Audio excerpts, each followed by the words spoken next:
Chapter 1209. Good, the first battle was a great victory. Looking at the contents of the telegram, Yang Chendong was in a good mood and laughed loudly. Logically speaking, the first battle was to take down the 8-mile gap. In that battle, they had taken down the eastern gate of the Tulyafin kingdom with almost 0 losses. But in Yang Chendong's eyes, all of this was due to the artillery. Anyone with such a powerful weapon could achieve such an effect. On the contrary, the new army's first battle, killing 5,000 enemies and capturing 20,000 prisoners, this was the real victory on the battlefield. Announce the contents to the entire army and commend Commander Su He. Yang Chendong said with a laugh as he returned the telegram to Wang Shan. Yes. Wang Shan replied, then turned and left. Beta Persei frowned and asked carefully and worriedly, Young master, won't such a commendation cause dissatisfaction among the other commanders? It's not good for unity.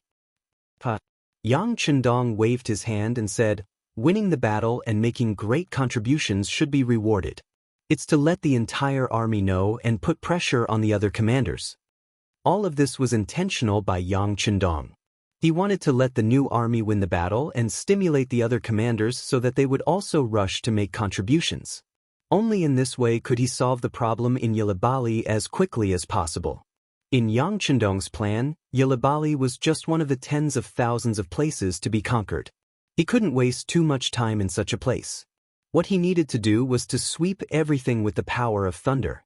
This not only required his own efforts, but also the joint efforts of the other commanders. Delegating power was what Yang Chendong had to do to achieve his goal. If everything was under his command, he could win 1 battle, win 2 battles. But if power was handed over to the commanders, and commanders, then small victories would accumulate to great victories, and finally complete the victory in the shortest time and extent. This was what he wanted to see. The telegram was sent very quickly and spread throughout the army in the shortest amount of time. When the telegram was delivered to Major General Tian Hu of the 1st Cavalry Division, a look of surprise flashed across his face. Then, he held the telegram tightly in his hand. Men, informed the 4 commanders to quickly come for a meeting. Tian Hu's voice carried a hint of urgency. Several messengers immediately dispersed in all directions. Merely 2 hours later, the 5th Regiment commander, Gong Feng, who was the furthest away from the center of the army, also rushed over. At this point, the 5 regiment commanders had all gathered. While the 5 regiment commanders were still puzzled, Tian Hu had already taken out the telegram that was full of wrinkles. After the 5 captains looked through them one by one, their expressions were extremely solemn. This time, the new army snatched the first prize, which was completely out of their expectations. According to Yang Chendong's military plan, the new army was going to attack the capital of Turpan. It was definitely going to be a tough nut to crack. Unless the 4th Division, who was in charge of logistics, arrived, who knew how much effort it would take to conquer it. But now, their luck was so good that they actually ran into the Turpan reinforcements and snatched a huge victory. This caused the 1st Cavalry Division, which originally wanted to take down Hobak Seri, near Kramer City, to fall behind by a step. By taking Hobak Seri, they had cut off the retreat of Ely to the north. This was very important. Yang Chendong didn't just want this huge piece of land. He wanted to eliminate all the opposing forces in this area and achieve complete peace. It was because of the importance of this mission that the 1st Cavalry Division was able to win over the strongest cavalry force. But now, Hobak was still 100 li away, and the new army had already sent back news of victory. It was no wonder that everyone was unhappy. This is luck. The 3rd Regiment commander, Hubo Er's face was red as he stretched his neck. Isn't luck a reflection of strength? We only have 20,000 men, yet we managed to defeat 25,000 of the Turks. 20,000 of them were taken captive, and we only lost 1,000 of our own cavalry. How is this not a great victory? Tian Hu said in a low voice. Even though he had always been competing with Su He, and knew that Su He's new army had always wanted to surpass him as an opponent, he had to admit that Su He's new army had fought beautifully in this battle. Even in the eyes of the 1st Cavalry Division, this was the best they could do. After Tian Hu's reprimand, Hubo, didn't say anything else. He was convinced by this battle result. The 4th Regiment commander, Bai Shuang, also had his head lowered. He could feel the tension in the tent. It wasn't a good thing for a general to be anxious before the battle had even begun. He decided to stand out. He raised his head and said, "Division commander, regimental commanders, since the new army has already taken the credit, if we want to perform better, we have to think of a way to achieve the results." "Think of a way to achieve the results?" "Regiment commander Bai, what do you mean?" The 1st Regiment commander, Te Mu, scratched his head. He didn't dare to underestimate the student of Bugnam of Gojoseon anymore, but sometimes he just couldn't understand what he was saying. It's like this. Bai Shuang said humbly, "We won't be able to take the credit no matter what." Since that was the case, it was better not to think about it and focus on how to conquer Hobokseri at the same time while doing so at the same time with the least cost. Didn't the new army lose 1,000 men? If we only lose 100 men, or even less, to take down the target and report it to teacher, then don't you think we'll have contributed as much? These words made the other regimental commander's eyes light up. The 5th Regiment commander, Gong Feng, was the first to nod and say, "That's right. Regiment Commander Bai's words make sense. I agree. I agree as well." The 1st Regiment commander, Te Mu, also hurriedly expressed his opinion. The 2nd Regiment commander, Lu Duo, and the 3rd Regiment commander, Hubo, also expressed their opinions. Even Division Commander, Tian Hu, nodded in approval. "Regiment Commander Bai, do you have any ideas?" "Yes, your subordinate does have an idea. If we want to force our way in, we'll have to suffer losses no matter what. Since that's the case, why don't we change it to using our wits? If Division Commander agrees, I'm willing to take a trip into the city and meet the enemy general guarding Hoboks," Bai Shuang said with a face full of confidence. "Enter the tiger's den?" Tian Hu frowned when he heard that. Then he asked, "How confident are you?" "At least 70%. Haha, Senior Master, no one would have thought that we would have such a big appetite. We would first cut off Yi Li's retreat to the north, and then we would have the opportunity to strike first. This is our advantage, and we would have the element of surprise." Bai Shuang explained the general idea in his mind to everyone. Soon, the tent was filled with discussions. Hobokseri. As the northernmost city in Ili, the higher-ups never paid much attention to this place. In comparison, regardless of whether it was Turpan or Yirkiang, it was extremely far away. Thus, the general guarding the city had always been in a state of peace. No one would have thought that the great Ili's retreat would be cut off. Naturally, the general guarding Hobokseri, Mediz, would never have thought of this. Even though he had already learned from other sources that Turpan's 8 miles lost formation was about to become the most advanced formation, he still couldn't raise the alarm in his heart. This was one of the most fatal manifestations of the lack of information. Due to the lack of consciousness, the gates of Hobokseri were still wide open. From time to time, Ili's civilians could be seen entering and leaving. Bai Shuang walked into the city under such relaxed conditions. Bai Shuang didn't expect things to go so smoothly. When he and his 300 elite soldiers successfully entered the city after disguising themselves, he sighed for Mediz, and even more so for the entire city. "Immediately send out a communication signal. Find our intelligence personnel in the city and get a clear picture of the situation," Bai Shuang said to one of his subordinates and then walked towards the largest inn in the city. As early as when Yang Chendong was dealing with the Japanese army, he had given orders to the intelligence department, asking them to find out the situation of the various forces in the Ili region as soon as possible, including the personal information of the generals. Bai Shuang's idea was very simple. Go straight to the root of the problem. Capture the general when the enemy was unprepared and take over Hobokseri without shedding a drop of blood. All of this started when he entered the city. Now it seemed that everything was going smoothly. But what was unexpected was that the plan was still ruined by someone, and it was their own people who ruined it. All of this started after he checked into the inn and met the intelligence personnel of the security bureau. Wukong Wu Tsong was a mixed blood. His father was Han, and his mother was Uyghur. As a result, he had a tall figure and a handsome appearance. He was a department of the Security Bureau led by Yang San. Normally, the more ordinary and intelligence personnel was, the better. On the contrary, if he was too handsome or too outstanding, it wouldn't be suitable. But because of his unique background, Yang San finally gave him an important task after meeting and evaluating him. It could be said that if Wu Tsong performed well, his future would be limitless.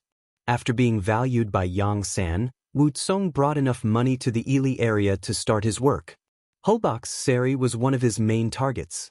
According to Yang San, the sixth young master was a great emperor. He was particular about not doing anything, but when he did, he would amaze the world with a single brilliant feat. Once the enemy made a move in the Ili area, he had to do his best to get rid of them.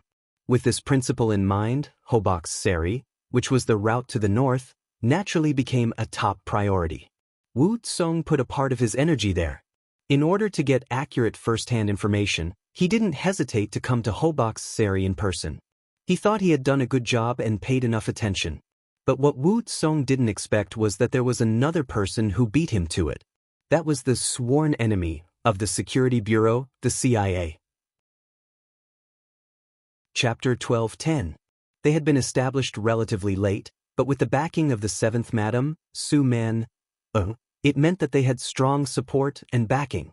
In addition, they had opened up another path, and their members were all women, especially beautiful women. This made their abilities and influence not weaker than the Security Bureau.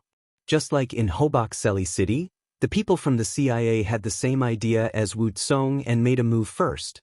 Commander Bai, the CIA's team leader, Han Fong, contacted General Mediz before us, and Wu Tsong's report suddenly became a little hesitant.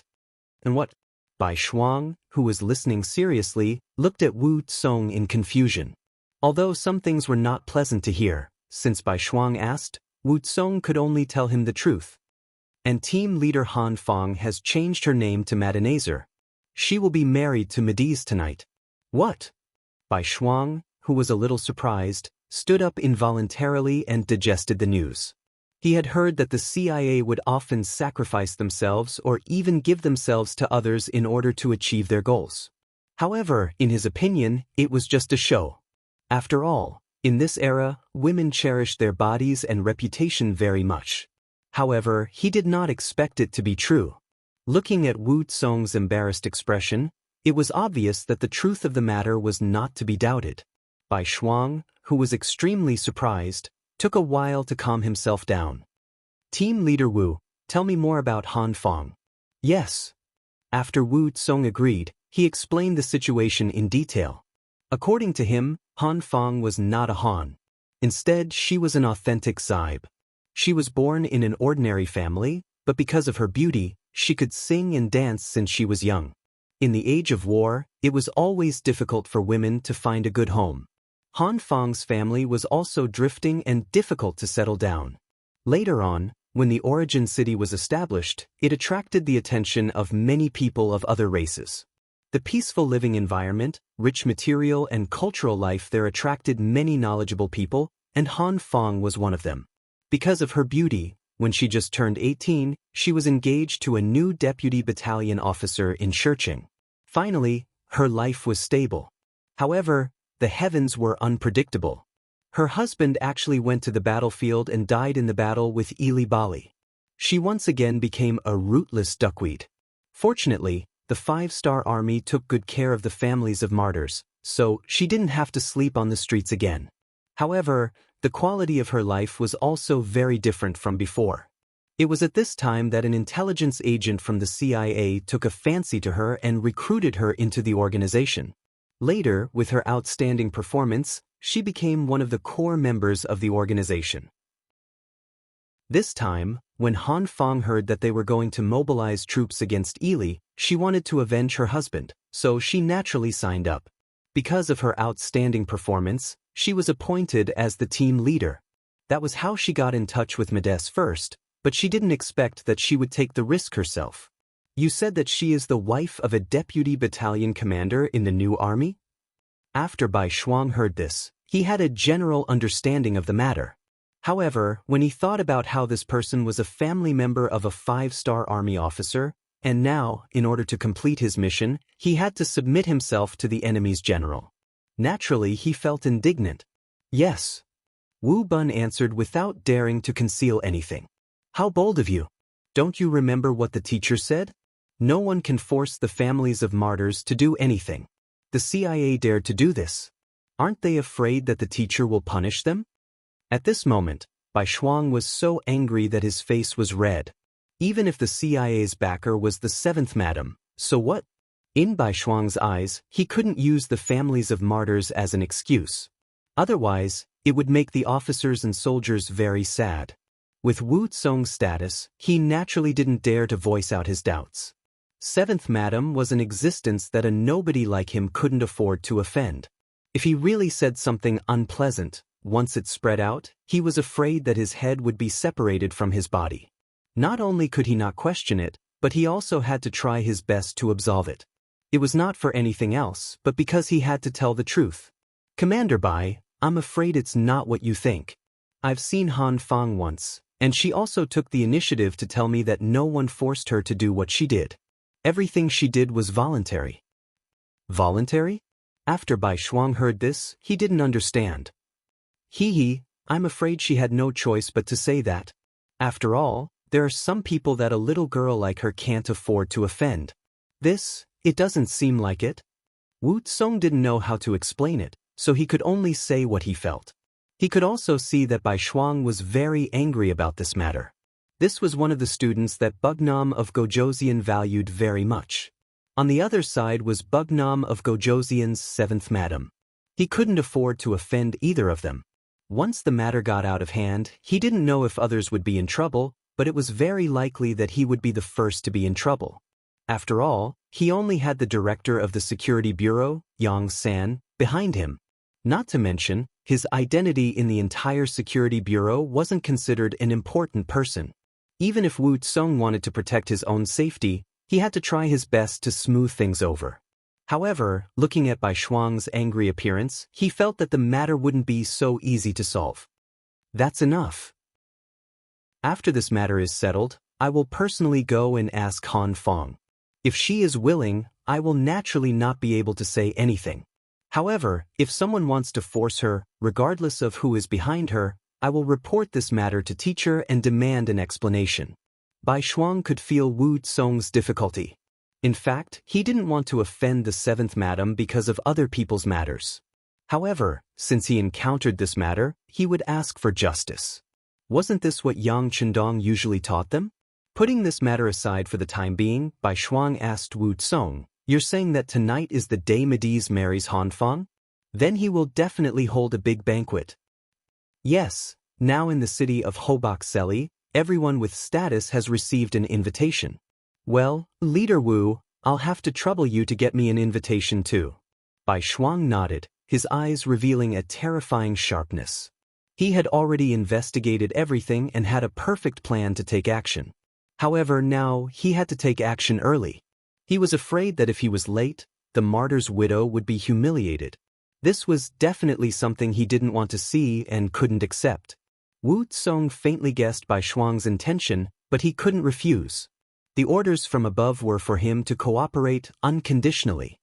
He could only sigh in his heart and clasped his fist. Please don't worry, Leader Bai. The invitation will be sent soon. With Wu Tsong's ability and the group under him operating in Hobak Seli for a while, it was just an invitation. It wasn't that complicated. In the afternoon, the invitation was sent to Bai Shuang. Considering that it was a banquet and not a battle, Bai Shuang didn't bring too many people. He only chose 4 elite warriors to follow him. At the same time, after making some arrangements for the people staying in the inn, when night came, he excitedly went to the general's mansion in the city. Mediz's mansion was now brightly lit and bustling with activity. Mediz, who was already in his 40s, already had a main wife and 4 concubines. Normally, there was no need to make such a big fuss when he was marrying a concubine. Moreover, it just so happened that the 5-star army was attacking, so everything should be done in a low-key manner. However, Medina Nazar had requested for a grand celebration. She claimed that she was getting married, and this was the happiest time in a woman's life. Of course, it had to be grand. Moreover, wouldn't such a grand wedding be able to achieve the purpose of consolidating and stabilizing the hearts of the people in the city? Mediz was speechless when he heard that. He thought about it and agreed. Of course, this was also the reason why he was drooling over her beauty. He had been in Ely for a long time and had seen many women, but this was the first time he had seen someone as beautiful as Madenazer. If such a beauty had any request, as long as it was within his capabilities, he would naturally agree to it with a nod. Thus, there was such a lively scene. There were people coming and going in the courtyard of the general's mansion. There were all kinds of people wearing luxurious clothes, chatting in groups of 3 to 5. Bai Shuang, who was dressed like a wealthy merchant, also wore a set of luxurious clothes that the concubine had gotten him as he walked in the courtyard. He had a smile on his face, showing his friendly and amiable side. However, if one were to observe him closely, they would notice that his eyes were always looking into the distance from time to time. That was because he was observing the structure of the houses here, thinking about the best place to strike if he were to make a move. The original plan was to first figure out the military layout in the city, then take control of Mediz. This was double insurance. However, because of the matter with Hanfang, he had to make a move in advance, so he had to be careful. There were more and more people in the courtyard. Roughly counting, there were no less than 300 people, and they were either rich or respectable people. If this was the case, it was likely that almost all the people with some status in the city had arrived. Bai Shuang walked alone in the courtyard, shuttling through the crowd. His eyes even looked at the courtyard to the side. That was where all the followers were staying. As if he was walking casually, Bai Shuang came to a place very close to this courtyard, so that he could send out a signal and lure out 4 elite soldiers to help him. The sky was completely dark, and the auspicious time had arrived. The originally noisy courtyard quickly quieted down. In the direction of the main hall, the 7-foot-tall Mediz finally appeared. Just from his appearance, this person had a tall and sturdy physique, and was also a fierce general. It was a pity that the beard on his face made him look too old. When the bride, Madenazer, appeared beside him with the help of her maidservant, the contrast between the two was even stronger. Chapter 12:11. Thank you all for coming. As the host, Mediz laughed heartily. After greeting everyone, he introduced her to everyone. This is my new concubine, Madenazer. Please say a few words to everyone. Aya, the general is so lucky. The general's charm is amazing, that's why the beauty likes him. The general is very brave. If I were the beauty, I would choose him too. Yes, this is what it means to be a beauty with a hero. I've finally seen this scene. Immediately, the compliments came one after another. When Mediz heard it, he laughed even more heartily. It was truly a joyous scene. The compliments and bootlicking continued, but soon, a sweet and clear voice stopped. Madenazer spoke. Hello everyone, I'm Madenazer. Thank you all for coming tonight. Thank you. Aya, madam, there's no need to be so polite. This is what we should do. Yes, the general protects our safety. Now that he's happy, it's only right that we come to congratulate him. Following that was another wave of disgusting flattery. Mediz did not reject any of it and accepted it all. At that moment he was very happy. He could not only get the beauty, he could also use this opportunity to receive a big gift. No matter how he thought about it, he was very happy. The flattery continued in the crowd. Someone started to make a fuss and asked the two to drink cross-cupped wine. Cross-cupped wine had long been spread from the great Ming dynasty. This was a new thing that Yang Chendong started, and it was quickly accepted by the crowd. Hearing this, Mediz naturally did not reject it. He laughed and said, "All right, let's drink. Men, bring the wine." There was no goblet or glass. Such an expensive item was simply out of reach. She brought over 2 exquisite porcelain cups and filled them with white wine. Then, she handed them to Mediz and Madenazer respectively. Then, under the watchful eyes of the crowd, a man and a woman, one old and one young, intertwined their arms together. This scene also attracted the cheers of many onlookers. Unlike everyone else, Bai Shuang, who was hidden in the crowd, was ready to send out a signal. He would not allow himself to see a martyr's widow begging the enemy's general, even though doing so would greatly reduce his chances of success. After all, most of the 300 elite soldiers he brought were outside the general's residence. There were only 4 soldiers inside the residence. Even so, he still wanted to rush out and stop everything. In his eyes, this was his mission, the mission of an ordinary 5-star army officer. Of course, he had to admit that Han Fong, who had changed her name to Madenazer, was really beautiful. When he first saw her, even he was stunned. Bai Shuang was ready to act. As soon as he blew the whistle, the 4 elite soldiers would immediately rush into the courtyard with their weapons and kill at will. If possible, it would be best if they could subdue Mediz. Even if it was not possible, he wanted to create chaos here and give the 300 elite soldiers enough time to rush in and surround everything. Bai Shuang, who had already made up his mind and was about to blow the whistle, suddenly stopped. What happened next was completely out of his expectations. Madenazer, who was drinking wine, suddenly had a shiny dagger in her left hand. At this moment, she was pressing it against Mediz's neck. This was a very dramatic scene. Everyone in the courtyard was shocked and stood there as if they were petrified. Even at this moment, many people still did not understand what was happening. Was this a prearranged show? The reason why they said this was because the other main character, Mediz, did not show any signs of panic. On the contrary, his expression was normal. It was as if the target of the dagger was not him, but someone else who had nothing to do with him. The courtyard suddenly became silent. This scene also made Bai Shuang stop what he was doing. He wanted to see what Han Fong was trying to do. Under everyone's attention, Mediz laughed sinisterly. "What's wrong, madam? What are you doing? Don't you know that swords have no eyes? It's easy to hurt people like this, and it's even easier to hurt yourself." As he spoke, Mediz raised his left hand to remove the dagger from his neck. However, at the same time, a pleasant voice sounded. "Don't move. Let me tell you, this dagger has been infected with a strong poison. If you're cut by it, I guarantee that you'll lose your life in an instant. If you want to live, you have to listen to everything I say." Strong poison? Hearing this, everyone in the courtyard could not help but panic.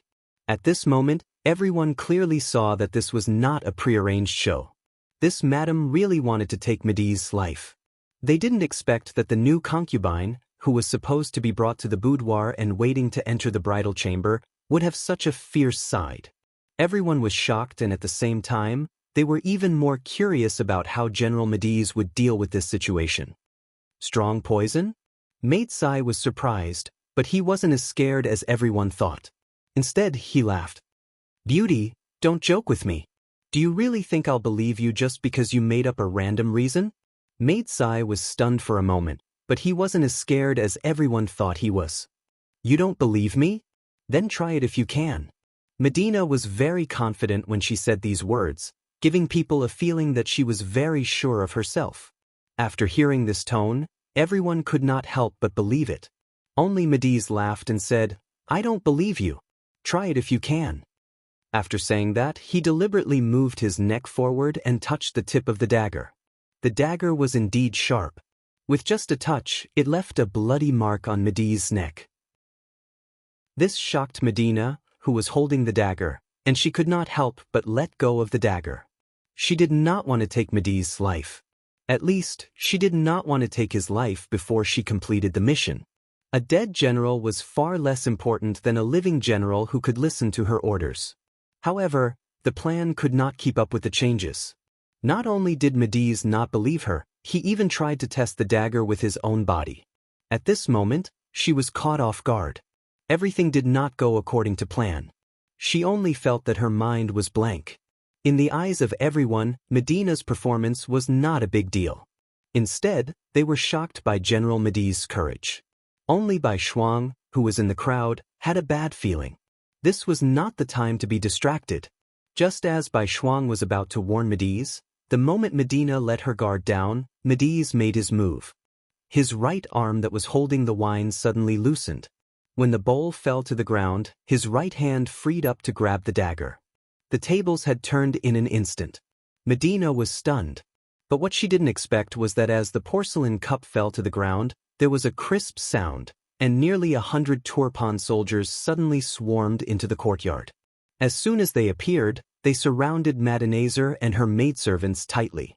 Mediz, who was already outside the circle, shouted loudly again, "Ha! You dare to use such a little trick against me?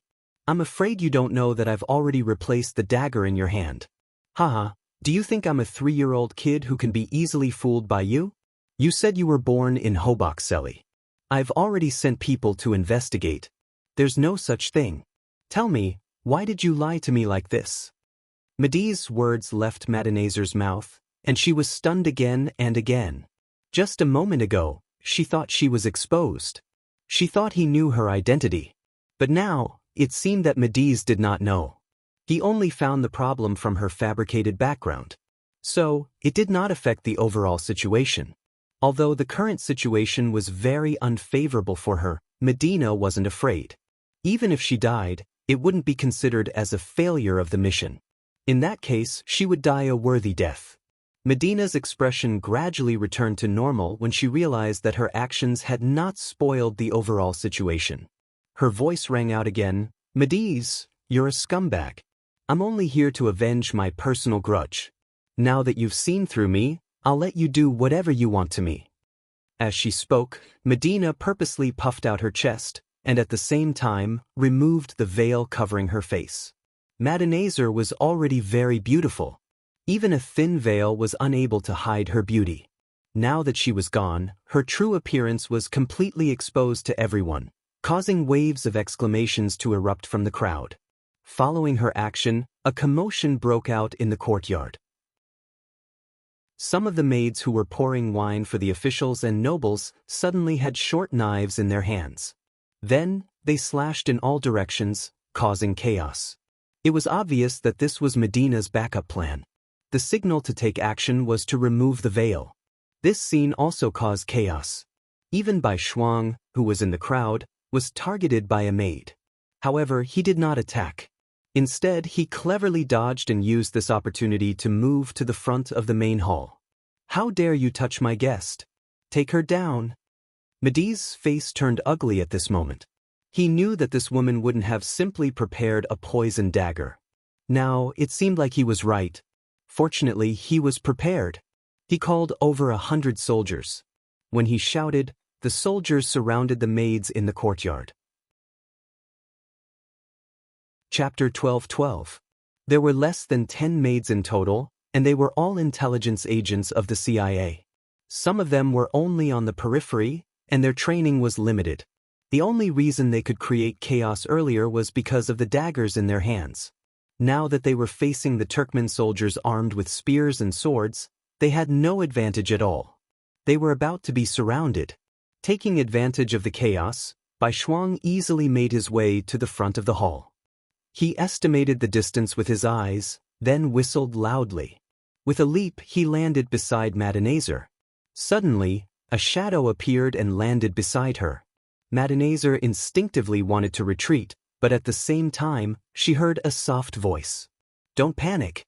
I am Bai Shuang, the commander of the 4th Regiment of the 5th Star Army's 1st Cavalry Division.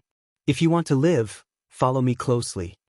Before he could finish his sentence, Bai Shuang's right hand reached for his waist, and a flexible sword appeared in his hand. He thrust it at Madenazer, who was 2 meters away from him. Although they were both assassins, Madenazer and Bai Shuang were not on the same level. The difference between them could be described as heaven and earth. With just one stab, Madenazer's right arm was injured, and he couldn't help but cry out in pain. Madenazer was a weak woman, and Madenazer was nothing to him. Therefore, he thought he was the safest. He didn't expect Bai Shuang to appear out of nowhere and use such a sharp sword technique. His right arm was injured because of a moment of carelessness. Out of instinct, the injured Madenazer retreated while shouting at the Turkmen soldiers around him, "Men, take them down! Take them down!" Bai Shuang appeared too quickly, and the speed of his sword was too fast, so the soldiers didn't react in time. Now that the general's voice was heard, the ordinary soldiers immediately responded and rushed towards Bai Shuang. In a short period of time, no less than 30 soldiers had come here. This was all thanks to the 4 elite soldiers who had appeared after hearing the whistle. They had shared some of the firepower. Otherwise, there would have been even more people coming to surround and capture them. Bai Shuang's expression turned serious. He turned to Madenazer and asked, "How is it? Are you scared?" Although Madenazer's body was trembling, she still answered bravely. "Then, since you're not afraid, let's start a massacre here today." Ha! Bai Shuang laughed as she reached her left hand into her pocket. She took out a Type 54 pistol and 2 magazines and handed them to Madenazer. "Do you know how to use this?" "This is a pistol. I've learned how to use it before, but I'm afraid I can't shoot accurately." Madenazer's eyes lit up when she saw the object handed to her. "It's fine. They're so close. Even if we can't beat them to death, we'll scare them to death. All right, I'm going to make my move. Remember to follow me closely." After Bai Shuang finished speaking in a short amount of time, the soft sword in his right hand shook. It turned into a long dragon and suddenly thrust forward. Fighting 1 against 30 was already a test for White Shuang, not to mention that there was a weak woman behind him that needed to be protected. But even so, he would not back down. This was his duty as a professional soldier, and more importantly, as a man. With a roar, Bai Shuang stepped forward and stabbed out with his sword, striking the chest of a Turfan soldier. The sword was pulled out, and blood spurted out. The soldier on the other side fell to the ground. "What?" Bai Shuang's lips moved slightly as he spoke softly. Madenazer, who was behind him, heard everything. She was shocked and blushed. Bai Shuang's entire body was emitting a masculine scent. She, who was very close to him, felt the same way. Swoosh! Bai Shuang thrust out his sword again, then pulled it back. Bang! After a deafening gunshot, Madenazer's voice rang out. 3. "Ha, well done." Bai Shuang praised from the bottom of his heart. Then his long sword danced like a snake, forming an impenetrable net to kill the enemy and protect himself at the same time. Bai Shuang's sudden appearance made the already chaotic situation even more chaotic. Many of the officials and nobles who came to celebrate saw the bloody scene. They screamed and ran out of the courtyard. But they quickly retreated, not for any other reason, but because there were countless black-clothed soldiers rushing in from the outside. As these people rushed in, firecrackers were set off outside the general's mansion. This was Wu Tsong's masterpiece. They wanted to use the sound of firecrackers to cover up the sounds of killing in the general's mansion. The 290 elite soldiers of the 5-star army who stayed outside finally arrived. As soon as they appeared, their swords danced, and those who stood in their way were either dead or injured. "Stop them! Stop them!" Madenazer, who had been stabbed in the right arm, thought he had the situation under control. He did not expect the enemy to have more people than him. At this moment, his expression became very ugly. He regretted it. If he knew this would happen, he would have taken down Madenazer earlier. Why did he have to put on this show? Fortunately, he was afraid that Madenazer would find out, so he only mobilized 100 soldiers this time. Now, it seemed that he had miscalculated, but there was still a chance. For example, he could capture Bai Shuang or Madenazer and use them to threaten them. There was still a chance to turn the situation around. Immediately, he shouted at the soldiers guarding beside him, "Quick, charge! Take down this adulterous couple! Take them down!" With this shout, the pressure Bai Shuang faced increased. The number of enemies in front of him increased from a few to more than 10. When these people attacked together, Bai Shuang's left arm was immediately injured. If Madenazer did not fire 2 shots at the critical moment and intimidate some people, Bai Shuang would have been seriously injured. His left arm was still bleeding, but Bai Shuang did not seem to hear it. The soft sword in his hand was still moving back and forth. But after all, it was difficult for 2 fists to fight against 4 palms. The speed of his sword was obviously slower. "Quick, he can't take it anymore. Attack together, attack." Seeing that the turning point was right in front of him, Madenazer shouted and raised his sword at the same time. However, he was smart enough not to attack Bai Shuang. His right arm was already injured, and he did not want to repeat the same mistake. This time, he chose to attack Madenazer, who was relatively weak. At this time, Madenazer had already used up all the bullets in her gun.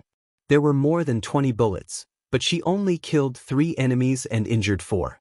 The rest of the bullets were nowhere to be seen. At this moment, she was anxious because she was holding a gun that had no bullets.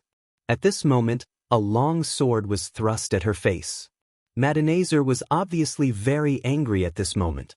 He wanted to destroy this woman's face. The long sword suddenly came at Madenazer while she was at a loss. At this moment, when she saw the sword enlarging in her eyes, she instinctively closed her eyes and waited for her death. "Get out of the way!" At the critical moment, Bai Shuang noticed the commotion behind him. With a loud shout, he leaped backward. The sword slashed Bai Shuang's back, leaving a palm-sized wound. Ah! The pain on his back caused Bai Shuang to let out a muffled groan. All of this fell into Madenazer's eyes as she was pinned under him. At this moment, the two's posture was somewhat ambiguous. Their breaths were so close that they could easily feel each other's breath. This made Madenazer's face blush. But when she thought of the current situation, she asked with concern, "Are you okay?" "I'm not dead yet." Bai Shuang endured the pain and replied. Then he grabbed Madenazer and flipped her one by one. After he did that, he dodged the sword in Madenazer's hand.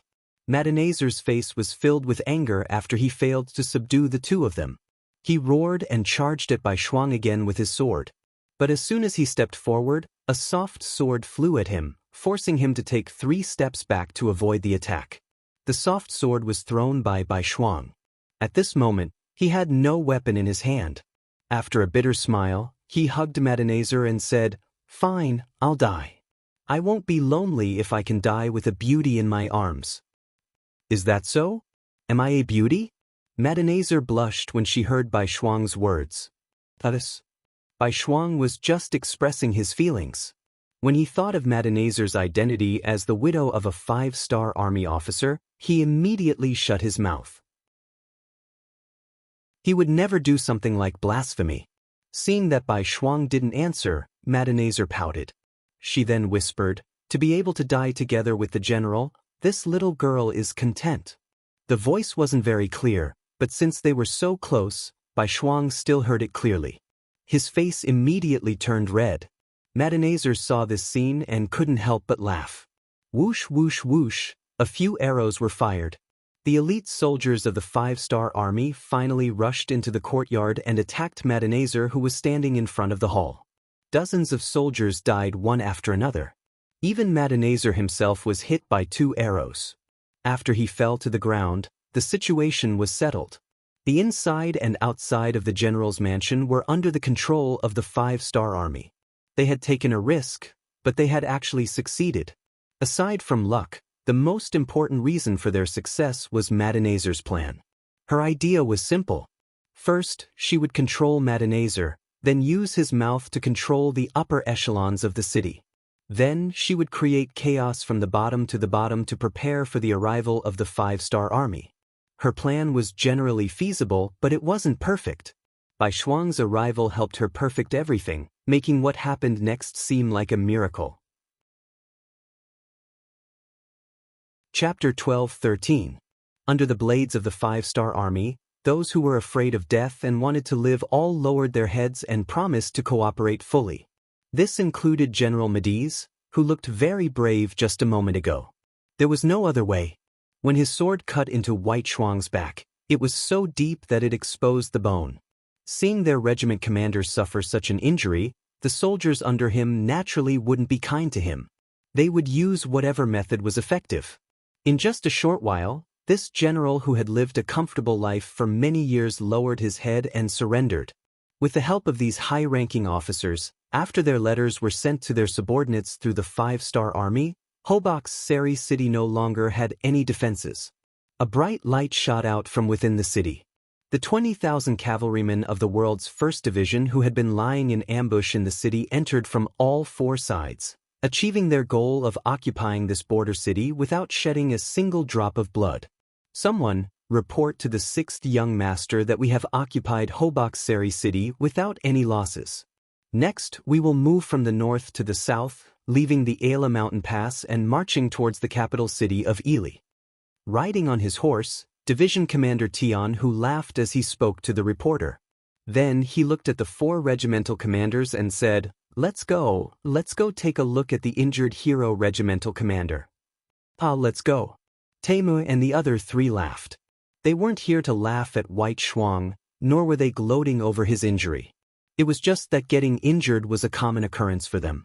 Sometimes, getting injured was even a symbol of honor. With Division Commander Tian Hu as the leader, the 5 of them each brought some elites and went straight to the general's mansion. This was now White Shuang's temporary place to recuperate. After the 5 of them entered the courtyard, other than seeing the strict security, they also saw a beautiful figure carrying a basin of clear water towards the back of the mansion. Her voice was as clear as an oriole's. I'm going to change the regimental commander's dressing. No one is allowed to disturb him. Don't worry, Miss Han. The 5-star army soldier in charge of guarding the place nodded solemnly. He almost patted his chest and promised. Without noticing Tian Hu and the others behind her, the woman strode towards the backyard, leaving the crowd outside dumbfounded. This girl's figure isn't bad. I saw her side profile just now and she's very pretty. Commander Bai is in luck this time. The 3rd commander, Hu Bo, chuckled and said. It's said that beauties love heroes. I've heard that Commander Bai saved a very beautiful woman during this mission. Now, it seems like it's true. Sigh, I knew there was such a good thing, so I rushed over. An envious voice sounded. The one who said this was the 5th Regiment Commander Gong Feng, who was also single. Everyone was joking about this matter. Since the woman had said that she was going to change Bai Shuang's bandages and it was not appropriate for others to disturb her, no one would be so bored as to go and visit her now. Using this opportunity, everyone became interested in that beautiful woman. Especially Division Commander Tian Hu. In the 5-star army, other than the Cold Vanguard Army, the other armies, divisions, and regiments didn't have political commissars. This meant that the main commander had to take care of all matters. It must be said that Bai Shuang wasn't young anymore. It was about time for him to get married and have children. Tian Hu, who was very concerned about this matter, felt that the opportunity had come. It wasn't that he hadn't asked Bai Shuang before, and he had asked as both a superior and a friend. However, Bai Shuang didn't give an accurate answer. In his words, the war was urgent and personal matters could be discussed later. However, only Division Commander Tian Hu knew that this was because he hadn't met the right person. Now that there was such an opportunity, he obviously wanted to find out more about her. You come here. Tian Hu pointed at the soldier guarding the backyard and waved his hand. Division Commander, what are your orders? The soldier had already noticed Tian Hu's group. However, since the division commander didn't ask, they couldn't take the initiative to speak. This was a military rule of the 5-star army. Let me ask you, what is the name of the woman just now? What is her background? What is her identity? Do you know? Tian Hu asked a series of questions the moment he opened his mouth. From this, it could be seen that he was already very concerned about this matter. Reporting to division commander, this woman's name is Han Feng. The soldier was one of the 4 warriors who followed Bai Shuang. He knew some of the things that he knew more clearly. He immediately said everything he knew. At this moment, it wasn't only Tian Hu who was listening. The other 4 commanders were also listening. When they heard that although this woman was beautiful, she was once the widow of a vice commander of the new army. They couldn't help but shake their heads helplessly. It wasn't that they looked down on widows, nor did they have any thoughts of this woman bringing bad luck to her husband. It was just that she was a military widow. Out of respect, it was clearly inappropriate for her to marry Bai Shuang. So it's like this. After Tian Hu finished listening to the soldier's detailed report, he waved his hand and dismissed him. At the same time, he frowned and seemed to be deep in thought. He said, "Men, send a telegram to the 7th Madam of Crimson City. Ask her about the specific situation of this woman called Han Feng." Send a telegram to the 7th Madam? Tian Hu's action caused the other 4 commanders to be shocked. Then, the 2nd commander Lu Duo kindly reminded him, "Division commander, it's not good to trouble the 7th Madam for such a small matter. Also, this woman's identity isn't suitable for Commander Bai. This so-called unsuitable could be divided into two types. The first was out of respect. The second was due to the difference in status. Bai Shuang was the commander of the 1st Cavalry Division. He was also the student of the 6th Young Master. Although he was only a commander, if he left here and became a division commander somewhere else, he would be a great general who could take charge of a region. How could Tianhu not understand this logic? However, he still firmly said, "Disturbing the 7th madam shouldn't be a problem. We're doing this for the sake of fairness. Also, even if we want to give Commander Bai an explanation, there are some issues that need to be investigated." After a full hour, Han Fang's delicate figure appeared. She was still holding a basin of water, but it was no longer clear. Instead, it was dyed red with blood. When she came out, she saw Tianhu and the others. Although they didn't know each other before, the Major General's star on his shoulder was very eye-catching. Immediately, Han Fang hurriedly knelt on the ground, looking like she wanted to pay her respects. "Miss Han, there's no need to be so courteous. You know that our 5-star army doesn't like this." Tianhu hurriedly spoke out to stop her. At the same time, he sized up Han Fang's body. Then he nodded, looking very satisfied. "Many thanks for General's understanding." Han Fang, who had already changed back to her name, bowed slightly and said with gratitude, "No need to be so polite. Alright, how is Commander Bai now? Can we go visit him now?" Tianhu finally remembered the important matter and asked Han Fang. At the same time, he tightly grasped the investigation telegram that he had just received. It must be said that telegrams were very convenient. When the telegram was sent to the 7th Madam, she found out that it was from the 1st Cavalry Division. Naturally, she attached great importance to it. Soon, Han Fang's situation was reported back. Because of this, Tianhu was even more certain of one thing. Of course you can. Commander Bai's situation is already much better. Generals, please go ahead and visit him. Han Fang said very politely. "Many thanks." Tianhu smiled and cupped his fists. Then he led the 4 regimental commanders and strode towards the backyard, leaving behind Han Fang, who looked at everyone's backs with envy. However, not long after, she sighed. Perhaps she thought of her own identity. In the backyard, Bai Shuang was already sitting up. There was a pillow on his back that perfectly supported his bandaged chest. At this moment, he was reading a military book. When he heard the footsteps outside, he didn't raise his head and said, "Miss Han, I'm fine here. If you have something to do, you should go and do it first." "Oh my, our Commander Bai is always talking about Miss Han. It seems that he really does miss her." Gong Feng's voice sounded from outside the door. As 2 regimental commanders who had joined the 1st Cavalry Division at the same time, their relationship had always been good. They could joke about any kind of thing. Hearing this voice, Bai Shuang was stunned. Then, the figures of Tianhu and the 4 regimental commanders appeared in his line of sight. He immediately smiled. Out of courtesy, he wanted to get up. Tianhu, who was walking at the front, quickly waved his hand. "Since you're already injured, why bother with the etiquette? Quickly sit down." "Ha!" Bai Shuang laughed somewhat embarrassedly. Although he didn't get up, the military book in his hand had already been placed to the side and his body was much straighter. "How are you? Are you all right?" The 5 of them each found a place to sit and asked about Bai Shuang's injury. Bai Shuang, who wasn't injured for the first time, shook his head. "I'm fine. I was just stared at by a mosquito. If there's a mission right now, I can still get on the horse." "Forget it. Do you really think that our 1st Cavalry Division doesn't have anyone else? Do you think we need an injured regimental commander to charge into battle?" The other regimental commanders immediately laughed and joked. Although the 6 of them met to visit Bai Shuang, they quickly talked about military matters. Bai Shuang also knew that the 1st Cavalry Division was going to head to the Ala mountain pass and prepare to attack the capital city of Ely. Unfortunately, Hoboksari City needed someone to temporarily guard it until Yang Chendong's troops took over the defense line. As the injured Bai Shuang, he naturally had to take on this task. This was naturally to take care of Bai Shuang. Bai Shuang couldn't say anything about this. What, were they really going to let him, an injured regimental commander, go with the army? If so, which regiment should he leave behind to guard it? He had just made a great contribution, so he had to give the other regimental commanders a chance to perform. Chapter 12:14. After weighing the pros and cons, Bai Shuang resolutely agreed.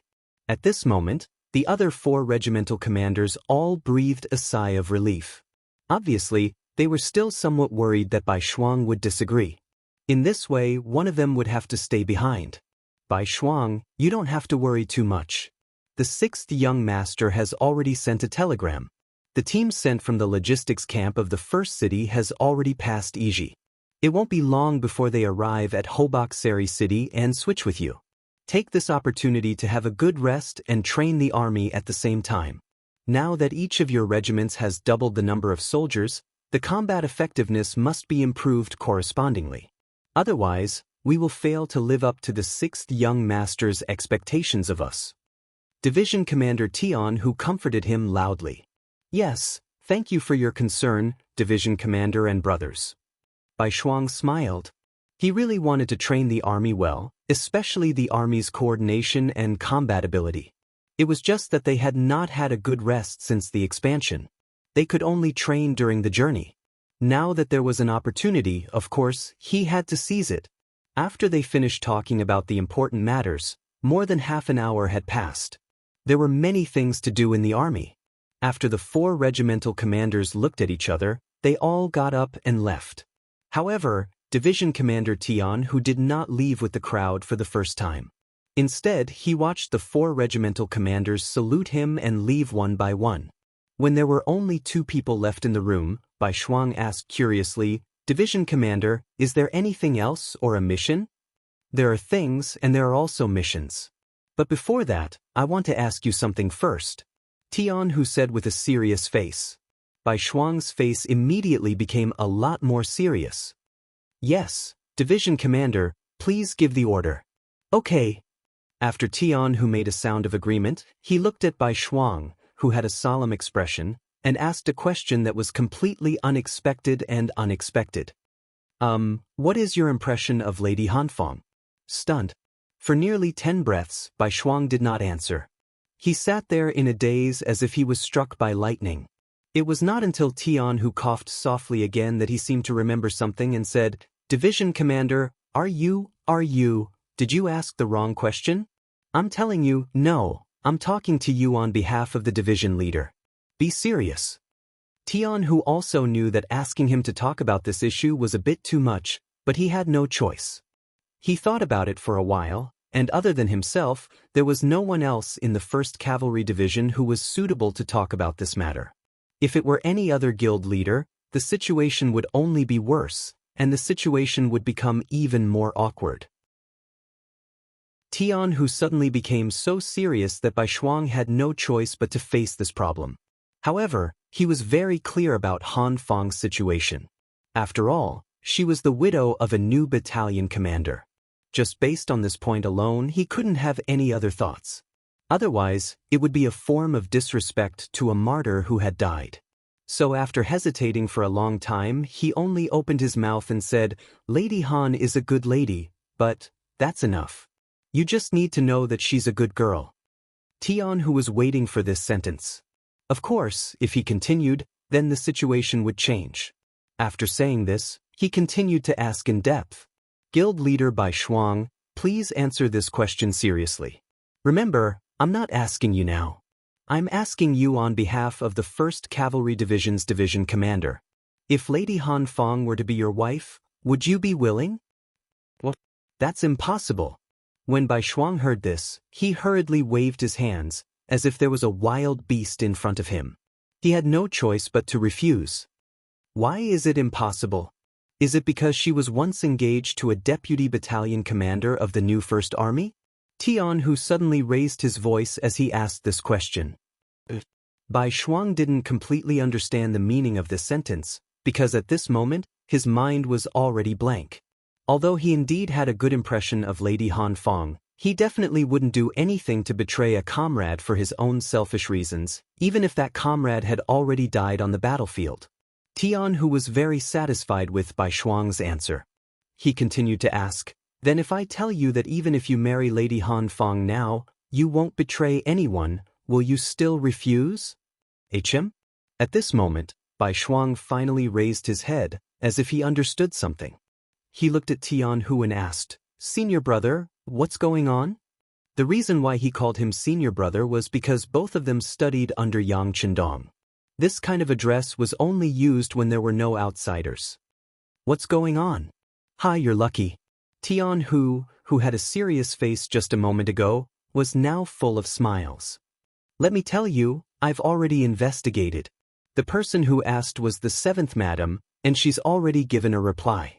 Lady Han Fong was indeed engaged to a new battalion commander, but it was only a verbal agreement. There wasn't even a ceremony, and they didn't even enter the bridal chamber. Unfortunately, that officer had already died on the battlefield. Now, Lady Han Fong is a free person, and the CIA has also confirmed this.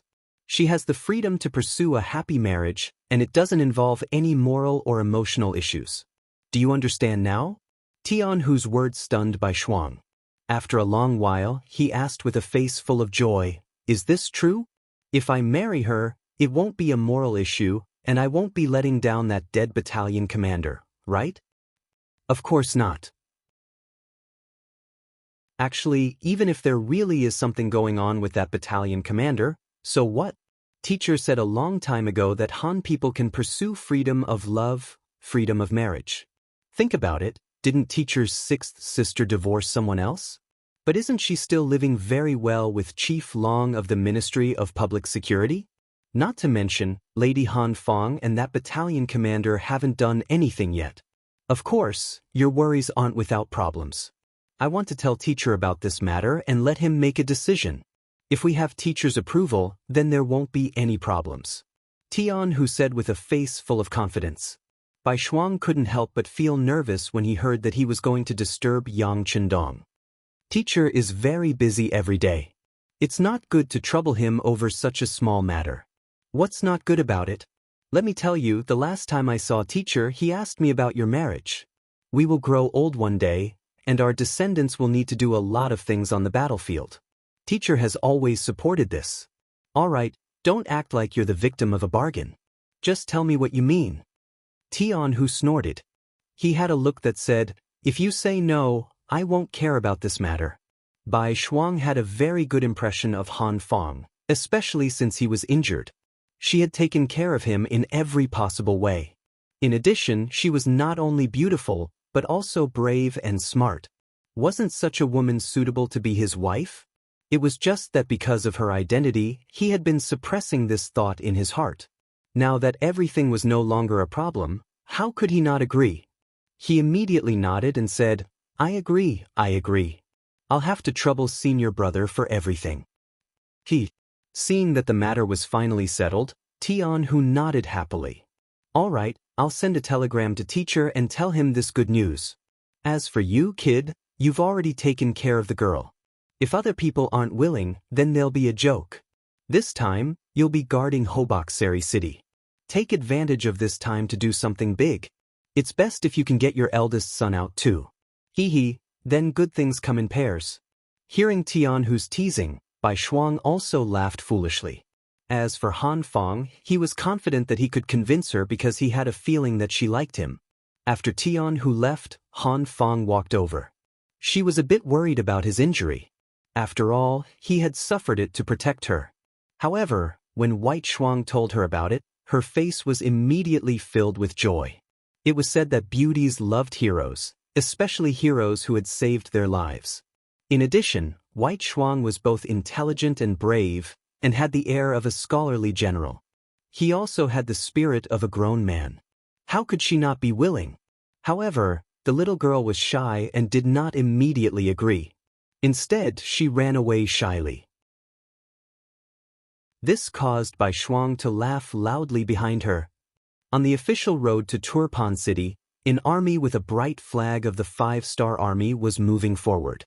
Among them, a cavalry unit with black cloaks was especially eye-catching. In the 5-star army, the rank of an officer was very obvious.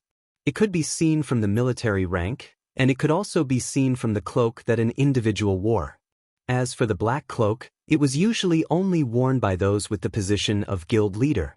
The reason why it was said to be a normal situation was because there was something special about it. The black cavalry that protected Yang Chendong could also wear it. There were 2,000 black cavalry soldiers, and they were all wearing black cloaks. The 1,000 black cavalry that had been selected from Crimson City had finally arrived. Among them, Qiu Vi was the captain of the 1st Brigade, Dao Xiao was the captain of the 2nd Brigade, and Ba Daojiang was the vice-captain of the 1st Brigade due to his outstanding performance. Yang Chendong was in this unit. He was riding a white dragon and wearing a golden battle suit, which made him stand out from the rest. Beside him, Beta Persei was wearing a purple military cloak, which was also very eye-catching. Everyone looked at him with envy. Young Master, a telegram from the 1st Cavalry Division. In the carriage behind him, the leader of the telegram team, Wang Shan, sent a telegram to Beta Persei and then handed it to Yang Chendong. Yang Chendong curiously turned around. Didn't a telegram just arrive not long ago? Why is it here again? Chapter 12:15. With a hint of curiosity, Yang Chendong took the telegram. He didn't think that anything would go wrong. With the combat ability of the 1st Cavalry Division and the fact that they had just doubled their forces, anyone who wanted to cause trouble for them would have to be prepared to lose their teeth. After receiving the telegram, Yang Chendong quickly scanned the contents of the telegram. Then he burst into laughter. Hee, White Shuang, spring has come. Spring is coming? Beta Persei obviously didn't understand the meaning of this sentence. Yang Chendong didn't explain. Instead, after a moment of silence, he said, "Let Wang Shan send a telegram to the 7th Madam to confirm the situation of a girl named Han Fong. Then send a telegram to Tiger's Mane to understand the specific situation of a girl named Han Fong and the battalion commander. Then report it." White Shuang was an orphan. As his teacher, he was no different from his parents. Of course, he had to make the decision for such a big matter. But before that, he had to make things clear. He didn't want to make a mistake. That would be a joke, and it would hurt the two young people's hearts. Yang Chendong gave the order.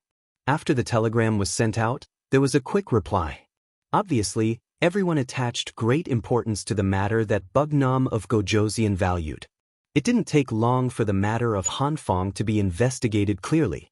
It was confirmed that she only had a verbal engagement with the deputy battalion commander who died in battle. The two of them didn't even meet. Everything was set up by the matchmaker. Later, after the deputy battalion commander died in battle, the matchmaker didn't care about this matter. If it wasn't for the fact that Han Fong valued friendship, very few people would know about this matter. After understanding the details, Yang Chendong immediately waved his pen and approved the marriage between White Shuang and Han Fong. He also allowed them to complete the wedding in Hobox. Not only that, Yang Chendong also ordered a small team of black cavalry to go to Hobox and bring a congratulatory gift. With Yang Chendong's blessing, no one would say anything about this matter.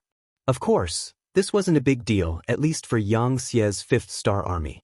As his territory grew larger and his influence grew stronger, the number of officers in the army and the local government increased as well. Marriage was not known to the general public. Unless it was someone with a special status like Bai Shuang, it would not attract Yang Chendong's attention. His attention was now focused on the city of Turpan, which was a few hundred miles away. The intelligence department had already sent word that the Ili Kingdom and Yirkiang Kingdom had sent 30,000 troops each to Tulyafin City, seemingly intending to have a decisive battle with the 5-star army there. "Young Master, do we need to urge 4th Master Lu to catch up from behind?" Beta Persei also saw the report and suggested, "There's no need. Do you think they will be stupid enough to let us attack a city after losing 8 miles? 4th Master Lu, it's better for you to escort the food from behind." Yang Chendong waved his hand confidently. The 3 countries actually wanted to fight with his main force. This was something he couldn't ask for more. Originally, He was most worried that he wouldn't be able to find the main force. Once the enemy scattered and implemented harassment tactics, he would have the biggest headache. But now that they wanted a decisive battle, he would fulfill their wish. As long as they could destroy the enemy's main force in one fell swoop, the speed of taking down this place would be much faster and save a lot of time. Send a message to the small Japanese empire in Shurcheng. Hurry up and send the small Japanese empire to the front line. Such a large piece of land needs a lot of people. After Yang Chendong said this to Beta Persei, he looked forward. It wouldn't be long before the land under their feet would be surnamed Yang and then Han. In order to do it once and for all, the migration of the foreign people was necessary. In the Second World War, Japan had occupied Korea for more than 40 years and had also been entrenched in the northeast of China for a long time. However, the voices of resistance had never stopped. For this reason, a large number of Japanese troops and forces were involved. What was the reason? Was it just because the Japanese didn't treat them as human beings? This might be the main reason, but it wasn't the only reason. At least for a period of time, Japan had implemented a policy of controlling China with China. As long as the people didn't rebel, they were given a certain amount of security and protection, but the voices of resistance still didn't stop. The reason was that in addition to the backbone of the Chinese nation, the most important reason was that they could get the support and solidarity of the people by fighting on their own land. With these lessons learned from previous mistakes, Yang Chendong had long adopted an extreme method, which was the migration of the people. When all these people were thrown into chaos and changed to a new place, they suddenly had no brothers and sisters around them, no people of the same race. When they were not even familiar with the land under their feet, the so-called voices of resistance would naturally disappear. In short, without a suitable soil for survival, some things could not survive, and some ideas could not grow. Naturally, in order to achieve such a result, one would need to have a large territory to achieve the goal of migration. Obviously, Yang Chendong had such conditions. Now, in the Ili region, he was using the same method. He wanted to transfer the people from the other provinces to exchange with the people here, to achieve the effect of completely destroying and strangling the will of the people. Conquer the world and let the Han people live wherever there were people. Wherever there were people, the status of the Han people would be the highest, and all the Han people would be proud of their birth. This kind of slogan was not as simple as just saying.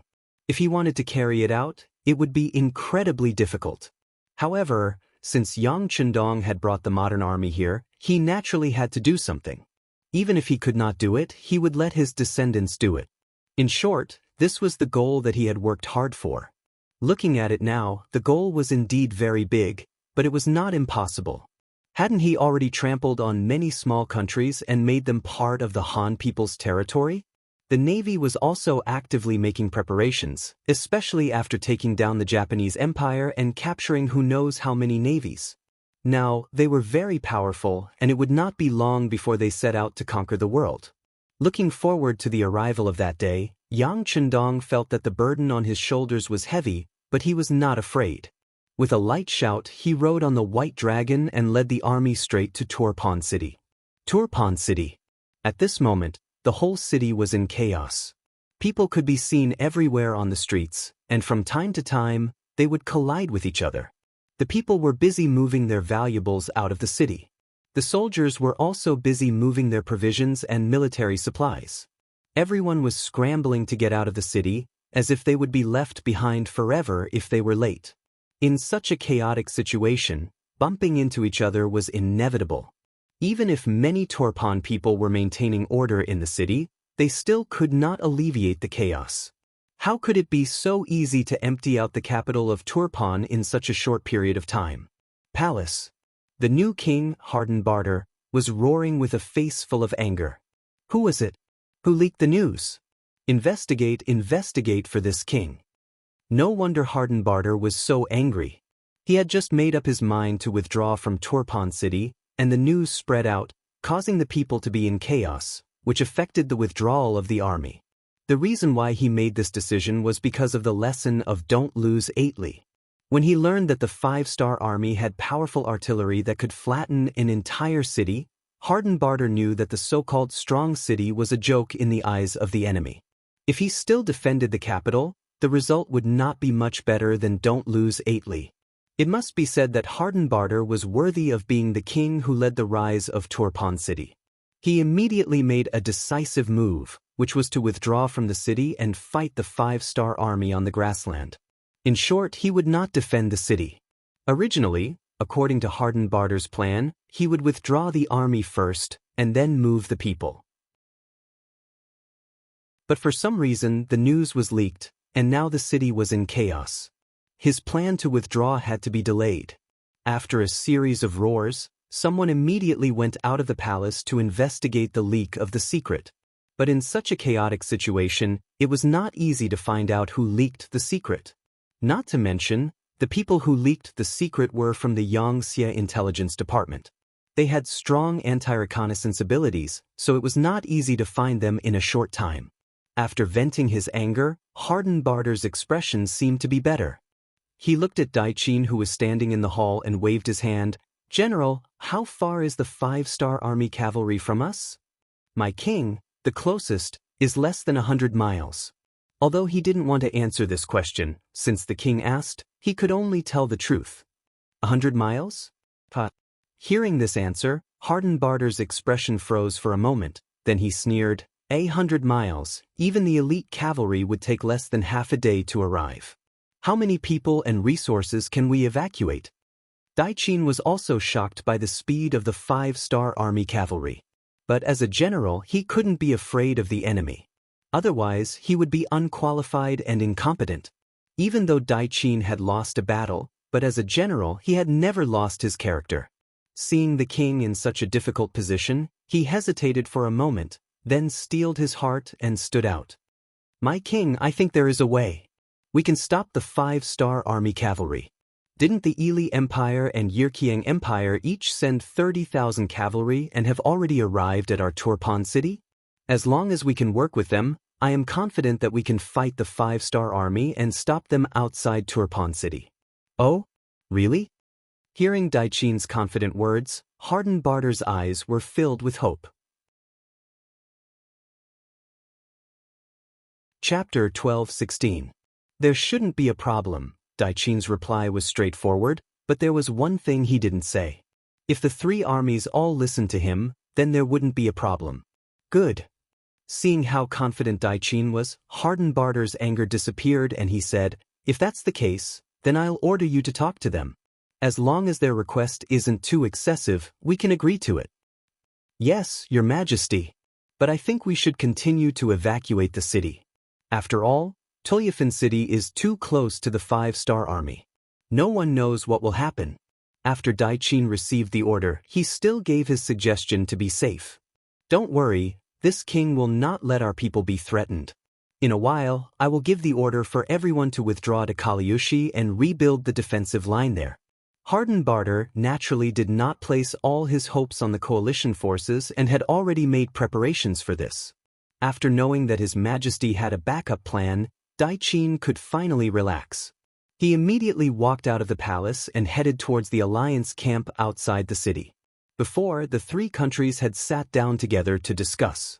In order to deal with the powerful 5-star army, they had to unite. The result of the discussion was that if one side was attacked, the other 2 countries had to unconditionally provide support.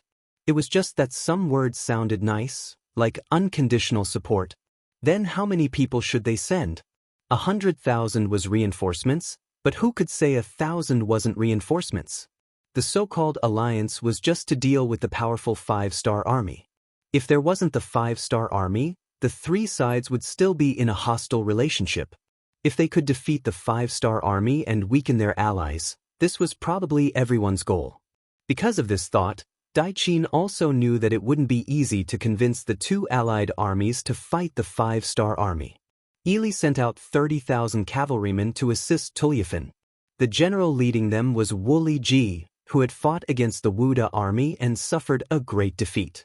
Yirkiang sent out 30,000 cavalrymen to assist Tulyafin. The general leading them was called Aleifu. Next, Daichin wanted to find these 2 generals. As former opponents, they were naturally familiar with each other. Sometimes, they would even work together to deal with the other side. As an acquaintance, the moment they met, Dai-Qin immediately stated his intentions. Generals, there's no need to say more about the current situation. The 5-star army's target isn't just Turpan. They want the entire region. This time, I hope that we can work together sincerely to defeat the 5-star army and protect the safety of the people of the country behind us. Both Uli Ji and Aleifu silently nodded their heads in response to such pleasing words. No matter what they were thinking, they had to act as if they were working together. The two of them only nodded their heads. This wasn't what General Dai-Qin wanted to see. Feeling the pressure, he took a deep breath and looked at the two of them again.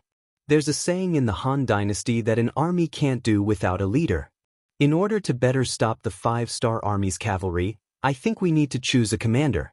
As long as our orders are unified, we will be able to defeat the enemy. If we fight separately, it will only create opportunities for the enemy to defeat us. This involved the power of the army. At this moment, the two generals couldn't remain silent.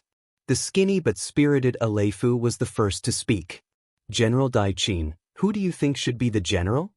Dai-Qin, who was already prepared, said without hesitation, "Of course it is me.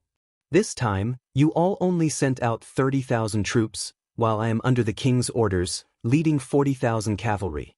I have the most troops, right?" Dai-Qin had to take this position as the general. This directly affected whether or not they could stop the 5-star army's cavalry. He couldn't be at ease leaving it to others. We listen to whoever has the most troops. Based on this, if General Uli Ji and I work together, we will have 20,000 more cavalry than you. Does that mean you have to listen to the two of us? Aleifu was clearly not satisfied with this answer. His words were filled with the smell of gunpowder. "You are being unreasonable," Dai-Qin said angrily. "Whoever has the most troops is the general. It's also unreasonable." General Aleifu didn't back down. Seeing that the two of them were about to quarrel, Uli Ji, who had been silent, had to step up. "Okay, two generals, stop quarreling. The reason why we are here is to discuss how to defeat the 5-star army. Quarreling won't solve the problem. None of us want to lose and be scolded by the king." Aleifu snorted and turned his head to the side. His actions were just like his name, a naughty child. The tent quietened down again. Uli Ji looked at Dai-Qin and asked, "If it is as you said and we have to listen to your orders, what are you going to do? What benefits can we get?" The three sides agreed that they must unconditionally help the side being attacked. However, from Uli Ji's words, it was obvious that there were conditions for them to help. This wasn't Uli Ji's idea. He had just received a secret letter from Prime Minister Arip, which stated that Hobokseri had been taken over by the Pentagram Legion. Now, Ilibeli was having a hard time fending for themselves. They couldn't send any more reinforcements to Turpan, and they didn't even have the resources to supply the army. Uli Belly had to think of a solution himself. Because he knew this, Uli Ji turned his attention to Dai-Qin and started to ask for benefits. Although Dai-Qin was mentally prepared, he was still somewhat dissatisfied after hearing this. However, the king had said before that as long as the request wasn't too excessive, he would try his best to satisfy it. Thus, he suppressed the anger in his heart and asked, "But what kind of benefits does General Wu Liji require?" The most basic problem of food, you guys have to solve it, right? As for the war horses, you know that we came from afar and can't ask for help from the rear. Of course, if you can satisfy these conditions, my 30,000 cavalry will listen to General Dai-Qin's orders. Uli Ji stated his conditions. He had no choice. Prime Minister Arip told him to think of a solution himself. What good ideas did he have? He could only turn his attention to Turpan. It wasn't hard to solve the problem of rations, as Tolyafin had a lot of rations. However, Dai-Qin obviously wouldn't agree to solve the problem of war horses. He shook his head and said, "I can give you the rations, but not the war horses. Our country doesn't have a lot of war horses." Hearing that there was no problem with the rations and hearing Dai-Qin say that there were not many war horses, Waliji knew that there was hope. He immediately smiled. General Dai-Qin's words are wrong. A while ago, when the grasslands were in chaos, the Turfan kingdom, which was closest to them, used a lot of rations to exchange for their war horses. If what I said is correct, there are at least 50,000 war horses in the horse field outside of Turfan. How about this? We won't ask for much, just 10,000 war horses from each side. Uli Ji was obviously prepared. When Daichin heard these words, his expression changed. 10,000 war horses is impossible. Although we have some war horses, they are prepared for the old soldiers. You know that after the military restructuring in Turpan, there are many retired soldiers among the people. Once they have war horses and sharp sabers, they can become soldiers again. These are for, Daichin still wanted to continue, but Wu Liji interrupted him. 8,000 war horses. No, at most 3,000. 7,000. 3,500. The two generals who led tens of thousands of troops were like two unscrupulous merchants. After a round of bargaining, they finally set the number at 5,000. Since he could get food and 5,000 war horses, Uli Ji felt that he had reached the conditions he was satisfied with. He nodded and said, "Then, the 30,000 Ili soldiers I brought will listen to General Daichin." Uli Ji lowered his head. Although Aleifu was unhappy, he only had 30,000 cavalry, so he couldn't do much. In the end, he could only agree. Just like that, the Three Alliance Army was formed. They agreed to follow General Daichin's orders to stop the Five-Star Army at the northeast front line of Turpan. 8 hours later, they had to gather at the designated location. Daichin clenched his fists and left the camp excitedly. He had to report the good news to his king. Only Uli Ji and Aleifu were left in the tent. The latter said unhappily, "General Uli Ji, why did I agree to Daichin's request?" General Aleifu, there's no need to be angry. It's not wrong for us to listen to him, but if his request is a little too excessive, we can still refuse, right?" Wu Liji winked at Aleifu and said with a smile. "An excessive order." Aleifu immediately began to laugh loudly. What was too much order? That depended on how he understood it. As long as he was in a bad mood, he could treat any order as too much. After all, they were enemies, so what if he disobeyed? Daichin naturally didn't know what happened after he left. He excitedly went to the palace and reported what he just said to Harden Barter. Good. Harden Barter's face was also filled with excitement. "General Daichin, the rest is up to you. As long as you can stop the Five-Star Army's charge and stop them in the northeast region of Tulafanzai, it won't be long before I can gather the old soldiers again. At that time, we will have a strong force and we can launch a counterattack. I will wait for that day to come," Daichin said excitedly. Chapter 12-17. 70 li outside of Tulyafin City, the new army of the Five-Star Army was gathering here. More than 30,000 cavalrymen came over, covering the sky and covering the earth. They chose a flat area and started cooking. He gave the order for the army to rest on the spot, while the other division commanders came to the main tent to discuss military matters.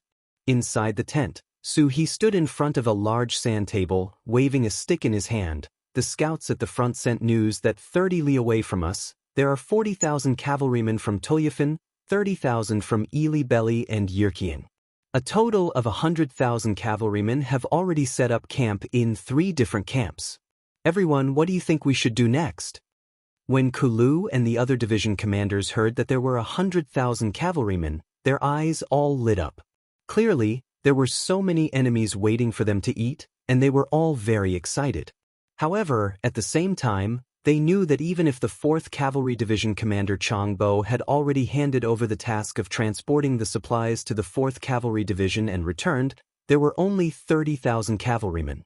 In terms of numbers, the difference between the two sides was still very large. 30,000 against 100,000, and the other side came prepared, and they were very familiar with the surroundings. No matter how they looked at it, this battle was not going to be easy. No one immediately spoke. Instead, after a moment of contemplation, the 1st Cavalry Division Commander Kulu asked, "General, where is the Liaodong Cavalry Reinforced Unit?" "To the west of us, near Tianshan." Su-hee looked at Kulu with a gaze full of admiration. He had already sensed something from this sentence. To the west, the ones guarding the west of Tulyafan should be the Yirkiang Kingdom's army, right? Kulu seemed to have thought of something as he spoke. That's right. Does Commander Ku want the Liaodong cavalry reinforced unit to launch a sudden attack from that direction? Su-hee, who had already understood Kulu's intentions, asked with a trace of a smile on his face. The other division commanders' expressions also changed at this moment, and then they began to consider the feasibility of this plan. However, very quickly, they all shook their heads lightly. It was clear that they did not think highly of this plan, nor did they have much confidence in it. In reality, everyone knew that the so-called Allied army was only formed because they had no choice but to join forces under certain circumstances. Such an army seemed to have many soldiers and generals, and its momentum was great. However, they also had a fatal flaw, which was that they were not united enough. As long as they found a suitable position, they could completely open up a gap in the shortest amount of time. According to this train of thought, Commander Kulu's decision to choose one of the paths was correct. However, although the idea was good, the difficulty of implementing it was not small. Let's not talk about anything else, just how strong was the Liaodong cavalry regiment. Everyone was not very clear about it. In addition, they only had 5,000 men, but the Yirkiang army on the west side had 30,000 cavalry. Even if their new army could attract some of their attention, it would be difficult to repel them quickly. If they couldn't end the battle quickly, the enemy would react and they might be surrounded instead. If that was the case, they only had 30,000 cavalrymen. How could they possibly be a match for the enemy's army of 100,000? For them, the best way was naturally to wait for Yang Qindong to arrive. At that time, they would not be at a disadvantage in terms of military strength, and the chances of a large-scale counterattack would be higher. Other than Kulu, the other three division commanders seemed to have reached a consensus. They all shook their heads and looked at Commander Su-hee. After expressing their attitude, they waited for the commander's orders. Su-hee, who did not immediately make a decision, closed his eyes. How could he not know that this was a risky move? However, he did not want to rely on Yang Qindong and Bugnam of Gojoseon for everything. It was precisely because of the disparity in military strength that if he could win this battle, it would show the strength of the new army. Otherwise, if he had the advantage in military strength, it would be a matter of course for him to win the battle. However, if he made the wrong decision, the new army would face the danger of being surrounded, heavily injured, or even destroyed. He could not make up his mind for the time being. Commander, you make the decision. However, I only want to say one thing. You cannot hesitate before making a decision for a commander. Kulu also knew that Commander Su-hee was in a difficult position. If it was him, he would not be able to make a decision. Therefore, he could not rush him. He could only remind him and do his duty as a division commander. As soon as Kulu's words came out, Su-hee, whose eyes were closed, could not help but tremble. That's right, he could not hesitate when making a decision for a commander. On the battlefield, opportunities were fleeting. Perhaps he would miss it if he was a little late. Even so, the opportunity was right in front of him. Why should he give it up? The outcome of a war was always changing. No one could know what would happen in the next moment. What a commander needed to do was to do his best in everything in front of him. Since that was the case, why should he not give it a try? The opportunity is right in front of me. I want to give it a try and show the might of the new army. As if he had made a decision, Su-hee opened his eyes. When he looked at everyone, there was a hint of excitement and nervousness in his eyes. The five-star army implemented a centralized leadership system. That was, before the battle plan was formulated, the officers below had the right to propose construction. However, the final decision was still in the hands of the highest-ranking officer. When the policy fell to the new army, the one who would have the final say was naturally Commander Su-hee. However, this time, Su-hee did not make a decision. Instead, he used a negotiating tone to speak to the four division commanders. This showed enough respect and also proved that he was conflicted in his heart. He had not completely made up his mind. Of course, it was also possible that Su-hee had already made up his mind. However, it was too risky and could affect the life and death of the 4 division commanders. That was why he had no choice but to speak with such an attitude. After Su-hee made his intentions clear, other than Kulu's eyes that lit up, the other 3 division commanders all narrowed their eyes. They did not agree or disagree. Of course, they knew that with Su-hee's position, he could have made a decision without discussing with them. However, he did not do so.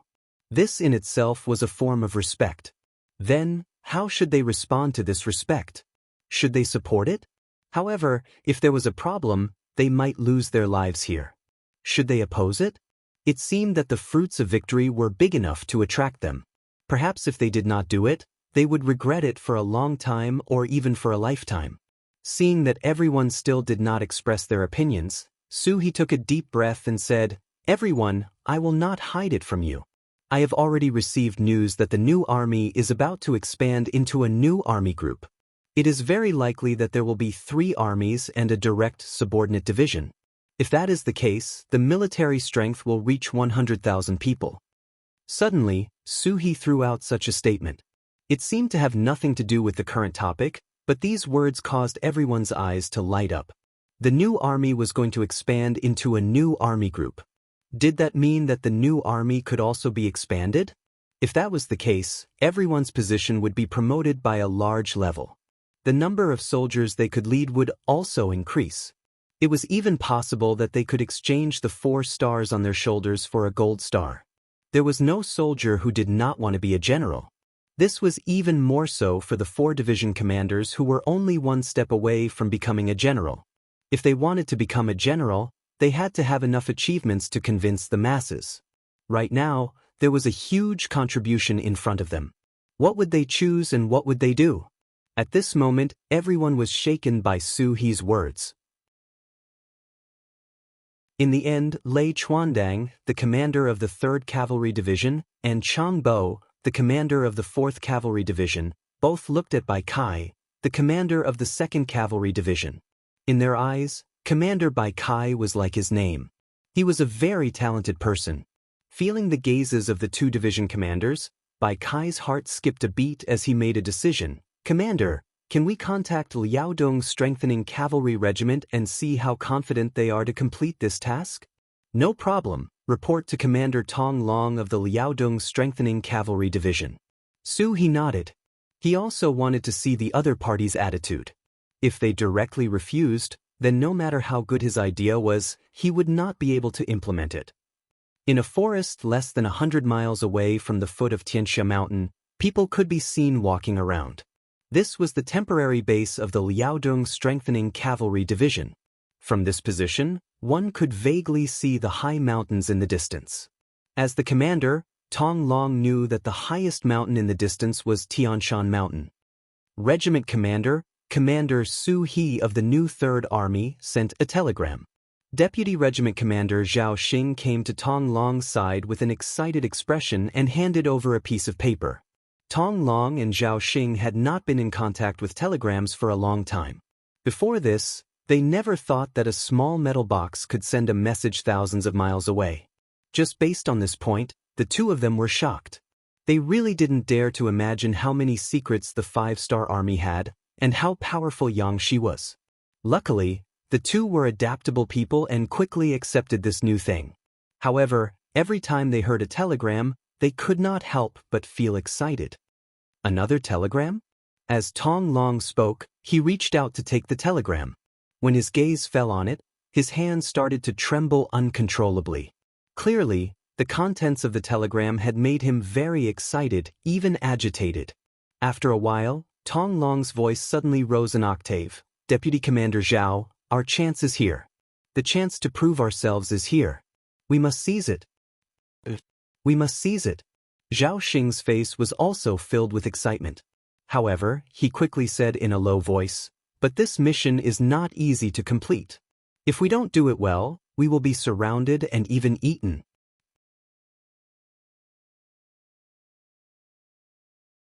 Chapter 12:18. That's only one possibility. There's another possibility. Maybe we can make a big contribution? Isn't this the best chance to prove that our Liaodong cavalry has strengthened? Tong Long retorted excitedly. It seemed like he had made up his mind. Even if Zhao Xing didn't agree, he would still do it. You're the commander. I'll fully support your decisions. Zhao Xing didn't continue to object. Instead, he said something that made Tong Long feel very touched. No one knew better than them the awkwardness of their current status.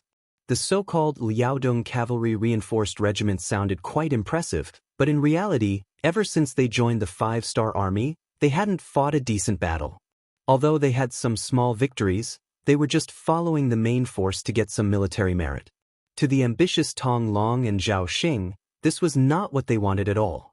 Both of them were people who dared to fight and fight. They were even people who had thousands of ambitions. In the past, they hated living under the shadow of the Baiming army. In this situation where everything depended on experience and background, it was extremely difficult to stand out. Now that they had joined the 5-star army, they finally had a fair chance to show off their skills. Both of them had been holding back their energy and wanted to show off their skills. However, the 5-star army was different from the Baiming army. There were too many fierce and intelligent generals here. When they fully understood the achievements of other armies, divisions, and commanders, they couldn't help but be shocked speechless for a long time. Wanting to stand out in this kind of army wasn't any easier than being in the Baiming army. After all, the high-ranking officers of the 5-star army were all people who had killed their way through countless battlefields. Whether it was bravery or strategy, they were the best of the best. A true powerhouse would always become stronger when they met someone stronger. Tong Long and Zhao Xing were such people. In their opinion, their biggest disadvantage was that they joined the 5-star army too late. They had too few soldiers in their hands. Once they had a chance to show off their talents, they could also soar into the sky. They just didn't expect the opportunity to appear so quickly. Of course, they had to catch him. Under Tong Long's resolute attitude, a reply was quickly sent to the new army's commander, Su He. When he saw the contents of the telegram, Su He couldn't help but laugh out loud. Not bad, 2 tiger generals. Everyone take a look. He laughed and handed the telegram to Kalu and the others. Then he heard the 3rd Cavalry Division's commander Lei Chuandong's shocked voice. What? They're actually willing to make a military order. If they can't complete the mission, they'll bring their heads to me. A military order expressed a kind of attitude and a kind of indomitable spirit. Once such a decision was made, there was no way out. Under normal circumstances, no one would rashly choose to do this. Especially this time, it was Commander Su He who asked the other party with an inquiring attitude. He did not request for the other party to express their opinion, but Tong Long and Zhao Xing still made such a decision. This was shocking and admirable. It seems that in terms of courage, we're far inferior to these two. The 2nd Cavalry Division's commander Bai Kai sighed. When he looked at Su He, he straightened his body and said, "Commander, the 2nd Cavalry Division supports this battle. Please make a decision." "We also support." After Bai Kai expressed his opinion, the other 3 commanders also stood at attention and saluted. "Good, I thank you for your support. I'll now report the battle plan to the 6th young master." Su He said with a face full of excitement. He did not forget that the disparity in strength between the two sides was too great. There was a 60% chance of losing, so he had to report it to Yang Chendong. Otherwise, if something went wrong, he would not be able to bear the responsibility even if he killed him. 150 li behind the new army, Yang Chendong was leading the troops forward. He had already received a telegram regarding the situation outside Turpan City, and he knew that there were 100,000 cavalrymen waiting for him. Regarding this, Yang Chendong naturally did not fear them at all, and he had even given the order to speed up.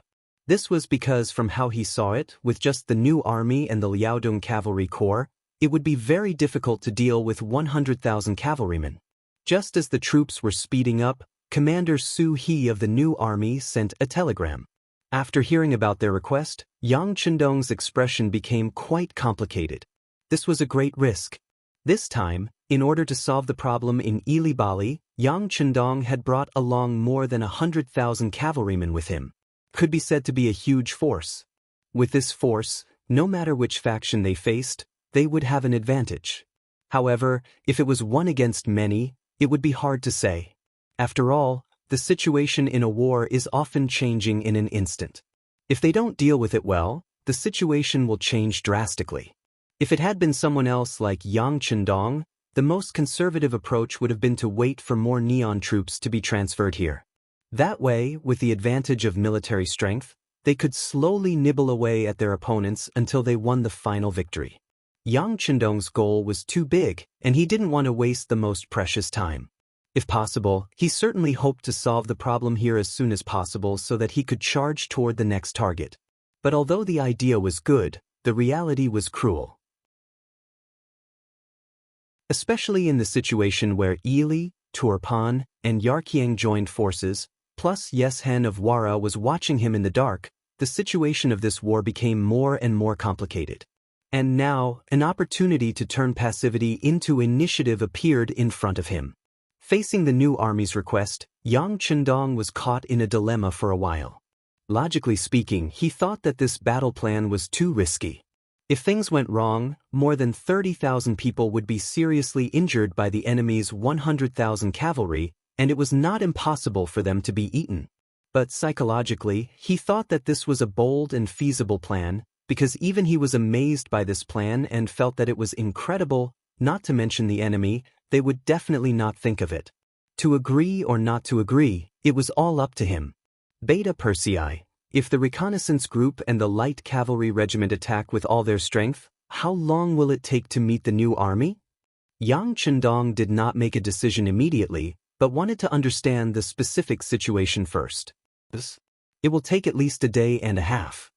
Beta Persei came to a conclusion after roughly calculating the distance between the two sides. A day and a half? Yang Chendong pondered. In other words, within a day and a half, the new army would not receive any military support. Similarly, in a day and a half, the enemy would not make any preparations before the attack. Considering that it would take half a day for the Liaodong cavalry regiment near the Tianshan mountain to arrive at the battlefield, Yang Chendong could not make a decision for more than a day. Once this time passed, the enemy would be prepared, and the chances of winning would only be lower. With less than 40,000 cavalry against 100,000 cavalry, and an opponent who was very familiar with the environment, Yang Chendong decided to think about whether he should agree to this battle plan or not. Riding on the stable white dragon, Yang Chendong fell into a state of meditation with his eyes closed.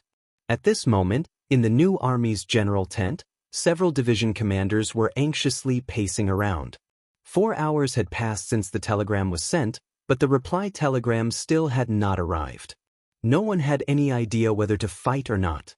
At this moment, they were all gathered around Su He, waiting for orders. What does the king mean? If you don't agree, you should at least tell us so that we can let the soldiers rest. Division Commander Lei Chuandang of the 3rd Cavalry Division was an impatient person, and he was the most talkative at this moment. Division Commander Lei, calm down. The king's thoughts and decisions are not something that subordinates like us can guess. It is also not something that we can recklessly guess. Division Commander Bai Kai of the 2nd Cavalry Division kindly reminded Lei Chuandang. Oh yes, yes.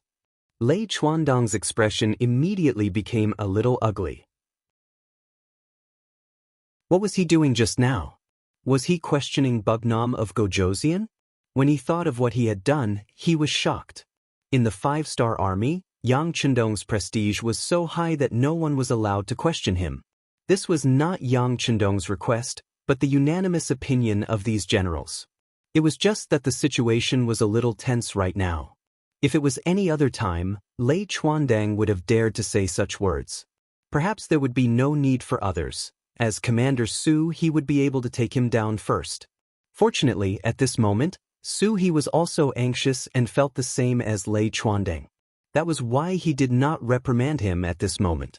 The atmosphere in the large tent once again became tense. After an unknown amount of time, footsteps suddenly came from outside the tent.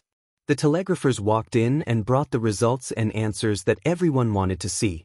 Su He was the first to take the telegram. After skimming through it, he let out a long breath and then said with an excited expression, the sixth young master has already agreed to our request. Now, please go and make your preparations. That's right, send a telegram to inform Commander Tong Long that they can set off now. General, Commander Tong Long sent us a telegram 6 hours ago, saying that he has already set off. He should be halfway there by now. The telegram operator stood at attention and reported. Actually, he had already said this before. However, Suhi was too nervous at that time and did not pay attention to it. Right. Look at my brain. All right, Commander Tong Long and the others have already set off. They will reach the depths of the battlefield in 6 hours. This way, it will be midnight, which is also the time for us to launch our attack.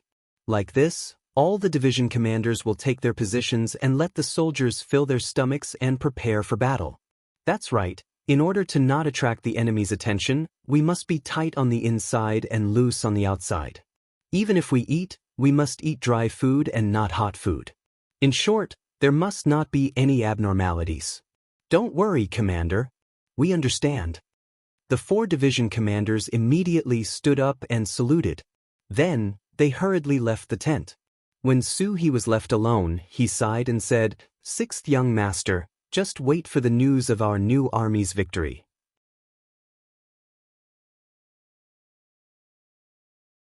Chapter 12:19. The sky gradually darkened. After the commotion during the day, Turpan City gradually calmed down. With 100,000 cavalry in front of the city and the fact that it was late, many of the citizens who were preparing to leave decided to rest for the night. In this regard, King Hardenbarter didn't order them to hurry because he had received reliable information that the 5-star army had already set up camp 40 kilometers away from the city. At this moment, they were only 10 miles away from the 100,000 cavalrymen outside the city. But this 10 miles was like a mote in Hardenbarter's eyes. 30,000 cavalrymen wanting to attack 100,000 cavalrymen was simply unscientific and unrealistic. No one would think that the 5-star army had the guts to do so.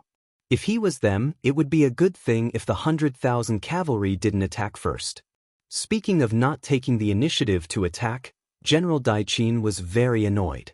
According to him, since the 5-star army only had 30,000 people, it was time for them to attack with their superior numbers. He was confident that they could defeat the enemy and force them to retreat. However, when he explained the situation to Uli Ji and Aleifu, he was met with unanimous opposition.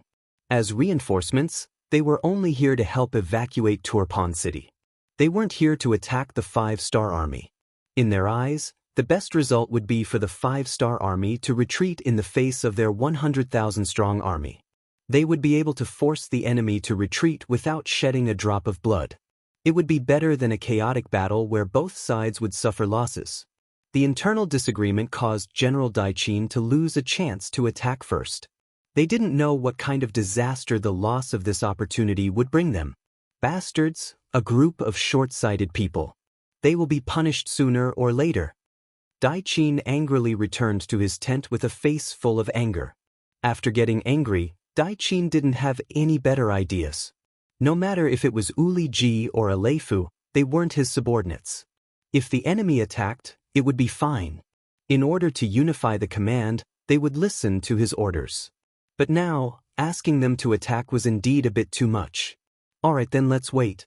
When the main force of the 5-star army arrives, we'll have a huge battle. I want to see, since you're all cavalry and you're in our territory, what kind of waves can you cause? Daichin said as if he was comforting himself. After that, he asked the deputy general about the 5-star army. He heard that the 5-star army had also entered a period of quietness after nightfall. It seemed that they had also entered a period of rest like him. However, before waiting for the great battle that might happen the day after tomorrow, he also gave the order that other than the necessary guards, everyone else could also rest. Just like what Yang Chendong and Suhi thought, no one would think that they would attack at this time, before the army was fully assembled. It was because of this that it had the effect of catching them off guard. At this moment, in the new army's camp, all the cavalry were waiting in the dark. He was clad in armor and had a sharp scimitar in his hand. Beside him were warhorses wrapped in thick cotton cloth. Even these warhorses had muzzles on their mouths to prevent them from making any noise. Waiting. Silently waiting. At this moment, the 30,000 cavalry warriors of the new army only had one target, which was the enemy camp 10 miles away on the right. They were waiting for the signal of the Liaodong cavalry regiment to attack. Dai Qin was indeed worthy of being given such a heavy responsibility by King Hadenbar. His military skills were unquestionable. He arranged for the two armies to be 10 miles away from each other to prevent any accidents from happening. For example, if there was a sneak attack, 10 miles away would give them some time to react. But no one would have thought that the new army wasn't going to be the first to attack. The first to attack was the Liaodong cavalry regiment that came from Tian Shan. A reinforced regiment only had 5,000 cavalry. This time, they had the heavy responsibility of attacking the 30,000 cavalry camp. This was like hitting a rock with an egg. If possible, Suhi didn't want to give such an order. But everything was for victory. In order to win, he had to do this. I only hope that Tong Long's regiment doesn't disappoint. Also, send out the order. Once the divisions and regiments notice that the enemy camp is in chaos, they must attack immediately. Suhi looked into the distance and was worried for Tong Long's reinforced regiment. But now that the order was given, all he could do was enter the battlefield as quickly as possible to reduce the pressure on the enemy. Late at night, the wind was cold. After a long journey, the Liaodong cavalry finally arrived at their target. Order everyone to rest for an hour and replenish their food. Regiment Commander Tong Long let out a long breath. After rushing all the way, they finally arrived. At this moment, the fatigue on his body seemed to have decreased by a lot. Regiment Commander, drink some water. Zhao Xing came over and handed over a leather bag filled with water. Thank you. Tong Long took it without any hesitation. Then, he gulped down a few mouthfuls of the wine and murmured, satisfied. Regiment Commander, I'll charge at the front. You just need to stay behind. Zhao Xing came with a purpose. How can I do that? Tong Long rejected without even thinking about it. Then, he patted Zhao Xing's shoulder and said, I appreciate your kind intentions, but how can I change my plans so easily? But Zhao Xing tried to persuade him, but you're the regiment commander. Our Liaodong cavalry regiment can do without anyone but the regiment commander. Bugnam of Gojoseon also said that unless it's necessary, we're not allowed to go to the front lines. Seeing that Zhao Xing was still trying to persuade him, Tong Long patted his shoulder and said, now is a critical time. You should know how much pressure our regiment is under. Plus, in terms of martial arts, you're not as good as me. You have to admit that. Tong Long was a famous general in the Liaodong region. Compared to him, Zhao Xing's skills were second-rate. His advantage was that he was smart. Now that Tong Long pointed it out, he knew that there was no point in saying more. Okay, I can agree with the regiment commander going to the front lines. But you have to be careful. If there's any danger, retreat immediately. If you're not here, our Liaodong cavalry regiment doesn't need to exist anymore. Don't worry, I know what I'm doing. Tong Long laughed. But no matter how you looked at it, it didn't look like he knew what he was doing. Zhao Xing could only sigh and walk towards the soldiers beside the regiment commander. Since he couldn't order the regiment commander, he could only think of a way from these soldiers. The Yirkiang tribe on the left side of the camp near Tianshan was very quiet. Compared to Dai Qin's anger, Aleifu was in a good mood. He hummed a tune and went to sleep early. In his dream, he saw himself leading an army to defeat the 5-star army.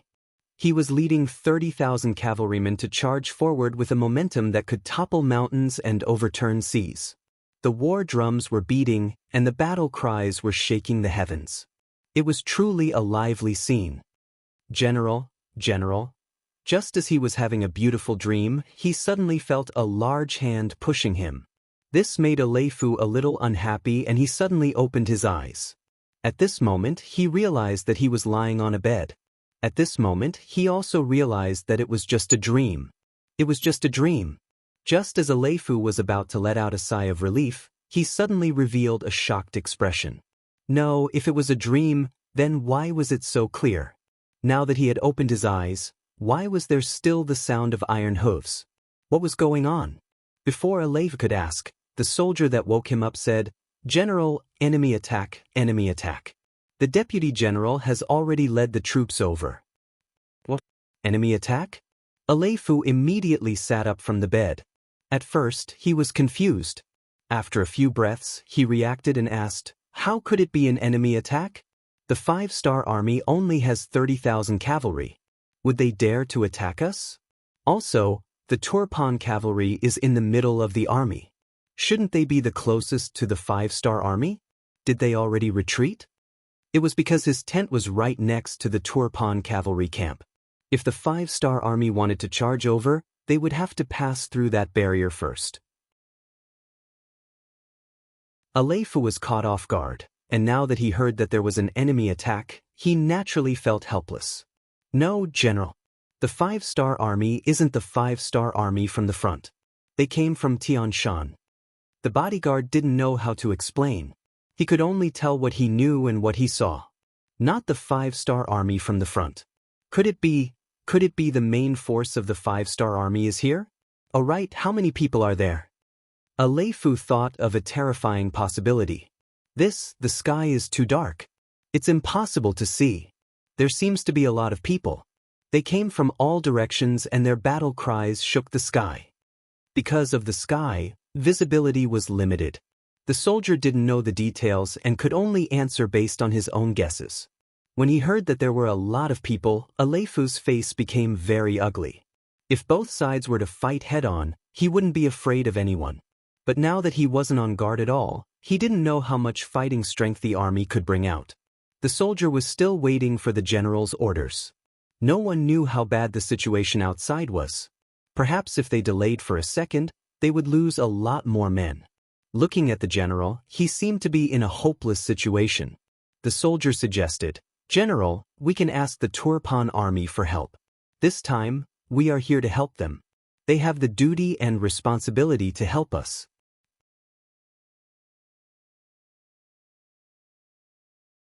Chapter 12:20. "Oh yes. Quick, send someone to ask General Daichin for help, quick." At this moment, as if he had just woken up from a dream, Alefu shouted loudly. Then, the sound of hurriedly putting on armor rang out in the tent. Outside the tent, the sky was filled with flames and the sounds of people shouting and horses neighing could be heard. The moment before the charge, there was a flurry of fire arrows that burned countless tents and dealt a heavy blow to the unprepared Yi Erqiang army. Taking advantage of this chaos, Commander Tong Long took the lead and charged into the enemy's camp. With a swing of his sword, he beheaded 2 Yi Erqiang cavalrymen who were charging towards him. His bravery gave the 5-star corps cavalrymen behind him a boost of morale, greatly reducing the Yi Erqiang cavalrymen's morale. "Who dares to sneak into the camp? You're courting death." The deputy general appeared. As Alefu's deputy, he wasn't so careless. Even when he slept with his clothes on. This allowed him to react in the shortest time possible. Once the deputy general's roar sounded, the Yi Erqiang cavalrymen who ran out of the tents couldn't help but be delighted. Everyone seemed to have found their backbone and began to hold their weapons, looking for war horses and preparing to counterattack. "I think you're courting death." Tong Long, who had just killed 2 people, heard the deputy general's roar and his eyes lit up. Although he didn't know the identity of the other party, his intuition told him that the person in front of him should be someone important. With his status, killing such a person would give him a sense of accomplishment and cause a heavy blow to the Yi Erqiang army. His legs clamped onto the horse's body and Tong Long rushed out. Along the way, he killed several people and rushed in front of the deputy general. "Watch my blade." The deputy general was shocked by Tong Long's speed and anxiously slashed out with his blade. Tong Long, who was already prepared, just leaned to the side on his horse and dodged the slash. Then, the saber in his hand slashed towards the other party's waist. The saber borrowed the horse's momentum and with just one slash, there was a piercing sound as the saber and the armor came into close contact. He relied on the armor to protect his life. Even so, there was still a bloody wound that was half the length of an arm on his body. Pain enveloped the deputy general's entire body. He forced himself to take a deep breath and turned around to leave. The facts had already proven that he was no match for General Lai. He was seriously injured in just one move. If they continued to fight, he would lose his life here. There was nothing shameful about running away when they couldn't win. However, it would weaken their morale, especially when two armies were fighting. As a general, such an action was likely to lead to the collapse of the army. However, at this moment, in order to save his own life, the deputy general didn't think so much. He just wanted to rush out and find a place to heal himself. However, this idea of his was destined to never be realized, because Tong Long had already locked onto him with his first strike. After the two of them passed by each other, Tong Long turned his horse around. Seeing the scene of the deputy general fleeing, a murderous intent flashed in his eyes. He put away his saber and took out his strong bow from his back. With the help of the light from the torches around him, an arrow quickly left the bowstring and shot towards the unsuspecting deputy general. The sound of the arrow piercing through the air rang out. If it was just two people fighting one-on-one, the deputy general would definitely be alerted. However, the entire camp was in chaos now. How could he care about such things? The deputy general was only trying his best to escape on his horse and leave this place. The long arrow pierced through his body. Under the powerful force, it pierced through his chest from his back. The deputy general felt a sudden heart-wrenching pain in his body. Then, his head drooped and his hands lost strength. He fell from his horse head to the ground. One saber and one arrow took the life of the deputy general. Tong Long's bravery was indeed not to be underestimated. After killing the deputy general, he laughed and put away his strong bow. He picked up his curved horse and shouted loudly, "Your general is already dead. Why don't you surrender?" This shout was as loud as thunder, and the sound spread far and wide. Deputy Commander Zhao Xing, who was leading 1,000 cavalrymen as the reserve camp, was currently leading them in shooting arrows that were lit on fire. His mission was very simple. It was to burn as many of the Yirkiang army's tents as possible under the chaos. In the darkness of the night, they would give the impression that they had the numbers advantage. "Deputy Commander, listen. Is that the commander's voice?" One of the 5-star Army's cavalrymen with sharp ears stopped shooting the fire arrows and asked Vice Commander Zhao Xing. Zhao Xing also stopped what he was doing and listened carefully. Then he really heard Tong Long's shout. He laughed and said, "The commander is indeed brave. In such a short time, you killed the enemy's general. Come, everyone, let's shoot arrows and shout at the same time. Let's maximize the effect." Regardless of whether it was Zhao Xing or Tong Long, they didn't know that it was the deputy general of the Yirkiang army. However, this didn't stop them from shouting.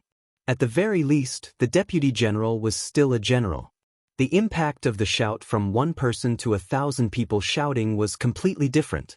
In just a short moment, this shout spread throughout the entire Yirkiang camp, causing the already chaotic camp to become even more chaotic. When the Yirkiang soldiers heard the shout, they weren't sure if it was true or not. However, at this moment, they would rather believe it than not. Otherwise, they would have to pay the most precious price, their lives. With the general dead, the morale of the soldiers fell to the freezing point. The Yirkiang soldiers who were still resisting with their blades started to flee in batches. They wanted to escape under the cover of the night. None of them wanted to die. When Aleifu walked out of the tent in armor under the protection of his personal guards, this was the scene he saw. When he heard the shouts that the general was dead and they still didn't want to surrender, Aleifu said angrily, "Bullshit, this general is still alive and well. Who said I'm dead?" "General, be careful with your words." A personal guard at the side immediately reached out to cover his mouth and said with a panicked expression, "What are you doing?" Aleifu reached out and slapped his hand away, his face full of anger. "General, the one who died just now must be the deputy general.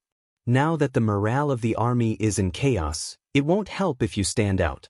Instead, you'll attract the attention of the enemy. The gains don't make up for the losses." The personal guard's mind was still clear at this moment and he expressed his worries. Aleifu, who originally wanted to punish the personal guard, was stunned when he heard this. Then he broke out in cold sweat. Yes, at this time, the morale of the army was in chaos and there was no way to effectively counterattack. If he stood out now, not only would he not be able to solve the problem, he might even attract the attention of the enemy cavalry. If that happened, he would probably follow in the footsteps of the deputy general. At the same time, Aleifu patted the personal guard's shoulder. You did well. What do you think we should do now? General, the Han people have a saying. A gentleman doesn't stand under a collapsing wall. Let's retreat first. As long as we're here, there will be a day when Dong Shan rises again. This personal guard was indeed somewhat knowledgeable. It wasn't easy for him to say such a thing at this time. These words were to Aleifu's liking. He immediately nodded. You're right. How about this, we'll retreat immediately. As he spoke, Aleifu even took the initiative to take off the armor he just wore. Clearly, he didn't want to expose himself because of this set of clothes. However, what happened next proved that Aleifu was thinking too much. Because from start to finish, Tong Long didn't have the intention to kill him. Their goal was to create chaos here and force Yi Erqiang's cavalry to retreat. Then, they would attack the Turpan cavalry in the middle of the army. Yes, this was the true goal of the Liaodong Cavalry Corps. After suffering once, General Daiqin became much more careful in his actions. Even if the 5-star army didn't make any moves, he still arranged for many soldiers to be on guard. This was to prevent the 5-star army from launching a sneak attack or sneak attack. For this reason, he sent out hundreds of cavalry scouts, but the result was exactly the same. It was impossible to break into the battlefield from the front, which was guarded. This was also why the new army didn't attack first. Instead, they let the Liaodong Cavalry Corps fire the first arrow. If the Turpan cavalry didn't create chaos, they wouldn't have a chance. And whether or not they could create chaos all depended on the Liaodong Cavalry Corps. With only 5,000 cavalry, not only did they have to break through Erqiang's 30,000 cavalry camp, they also had to deal a heavy blow to the Turpan cavalry. From this, it could be seen how difficult this mission was. This was also where He's worries came from. Fortunately, Tong Long had won the first battle. He had caught the Yi Erqiang cavalry by surprise and even killed their deputy general. He had completely disrupted the morale of the army and perfectly completed the first step of the battle plan. Tong Long sighed as he watched the Yi Erqiang soldiers, who had turned from cavalry to infantry, scurrying away like rats. What a pity! How many prisoners were there? Unfortunately, he still had things to do and couldn't stop to take care of them. A pained expression flashed across Tong Long's heart as he pointed his saber forward, pointing at the Turpan camp in the distance as he shouted, "Brothers of the reinforced regiment, charge with this regiment commander." Charge! Turpan camp. The Yi Erqiang camp on the left suddenly lit up with flames. This naturally shocked everyone. General Daiqin, who was still sleeping, jumped up and rushed out of the camp. He looked to the west and his eyes flashed with worry. Report, the 5-star army suddenly charged into the Yi Erqiang camp. The two sides are fighting. A scout galloped to the front of General Daiqin and reported. Scout again. I want to know how many people they have. Daiqin said without changing his expression. Report, General Aleifu sent people to ask for help. He said they can't hold on anymore. After a while, another scout galloped to report.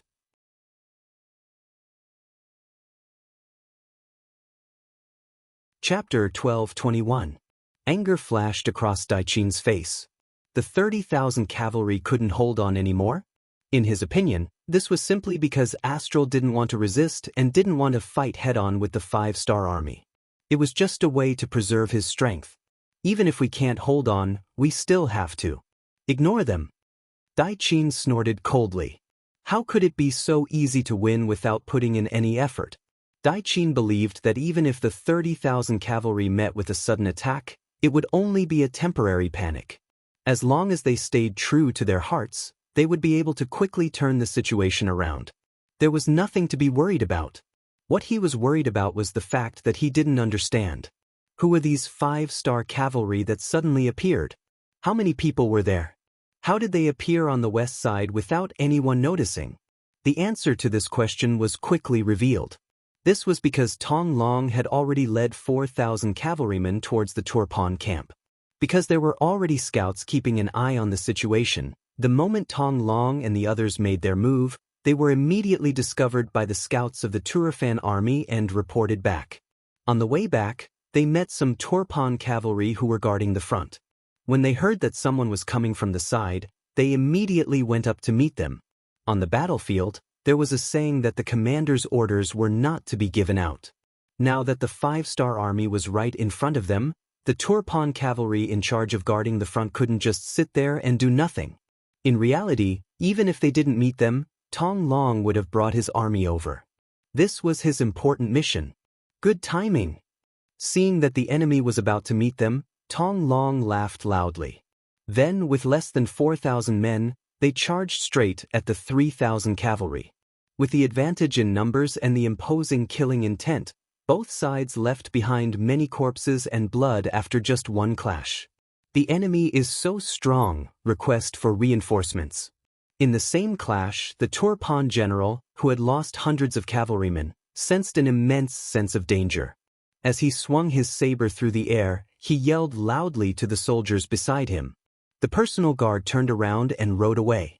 Not long after, a group of 3,000 Turpan cavalrymen who were also tasked with guarding the defensive line arrived. As they left, the Turpan defense fell into a weakened state. The new army scouts who were in charge of understanding the situation shot out a signal gun into the sky. A bright red light shot into the sky, appearing so eye-catching and bright in the silent night. "Let's go!" In front of the new army tent, General Su he finally received the signal to act.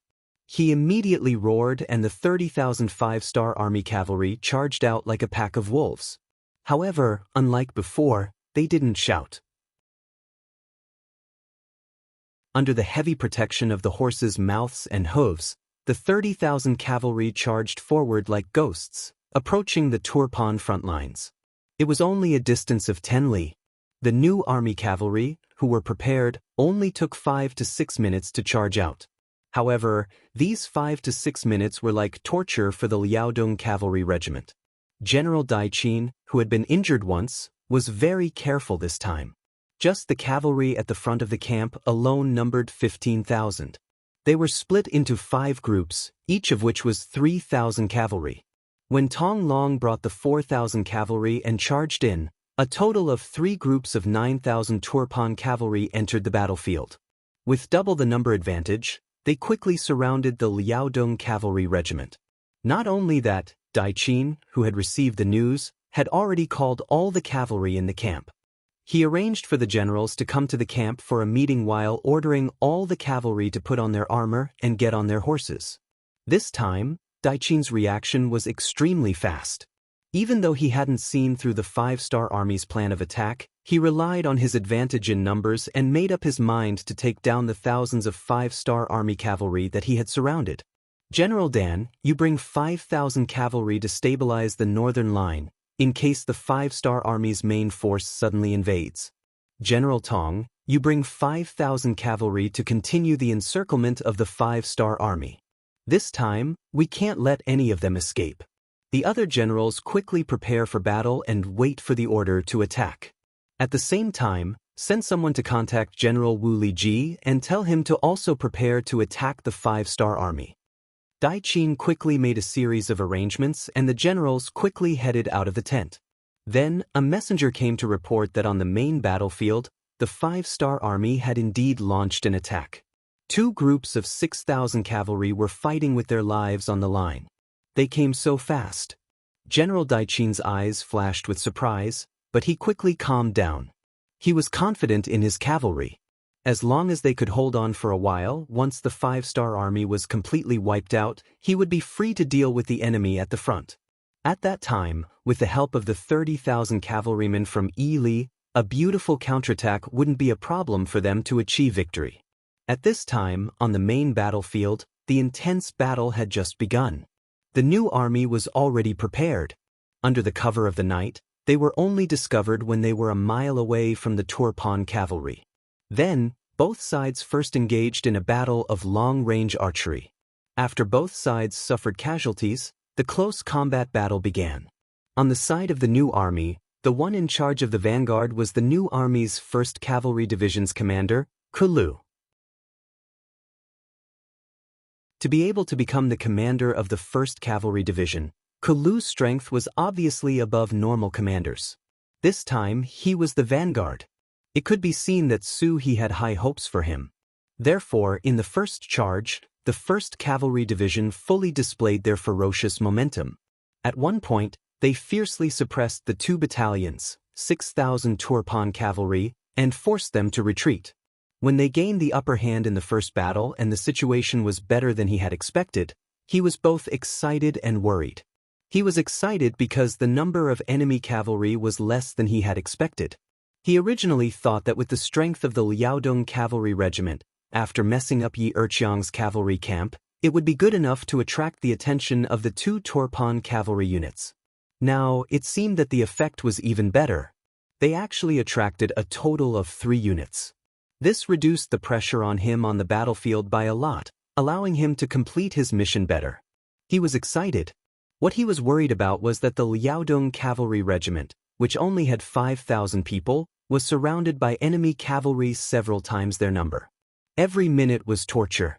If they couldn't meet up with the enemy, they wouldn't be able to hold on for long. Attack with full force. No matter what, we have to open up a bloody path to meet up with the Liaodong Cavalry Division. Kulu rode on the horse and constantly observed the situation in front of him. He sent an order to the messenger beside him. Before the order was given, another cavalry scout ran over.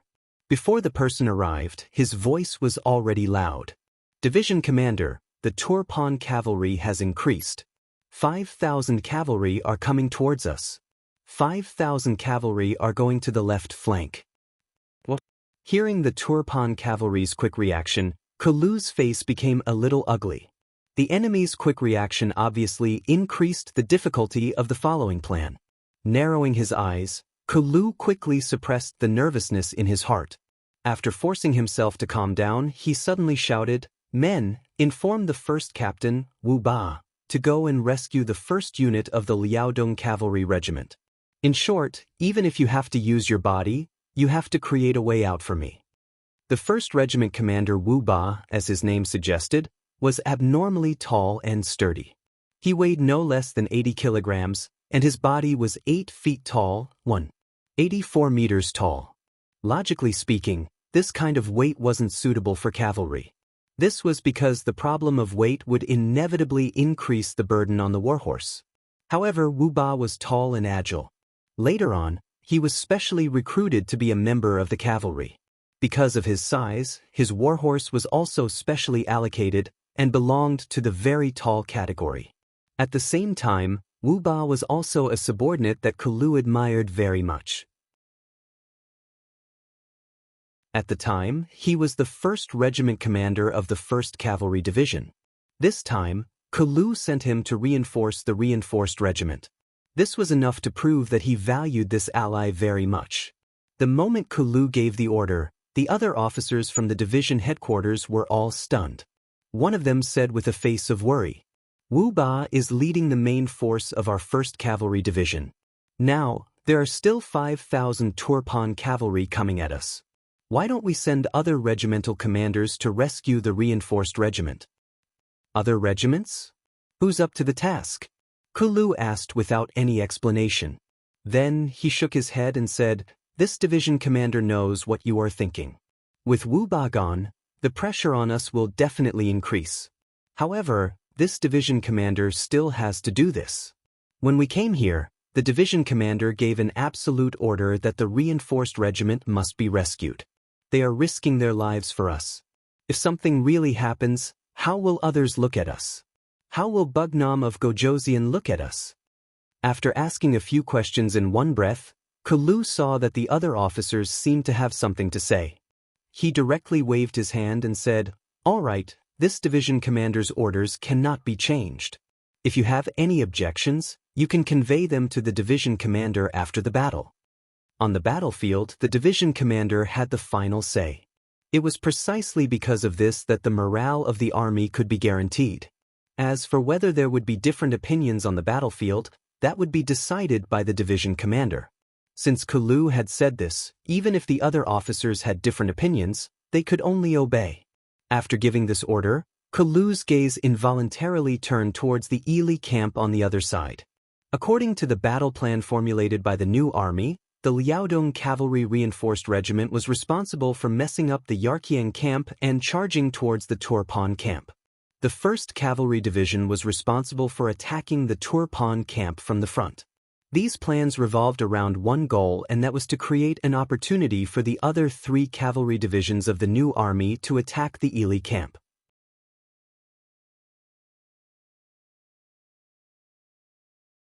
Chapter 12:22. Since it was an allied army, the most important thing was the alliance.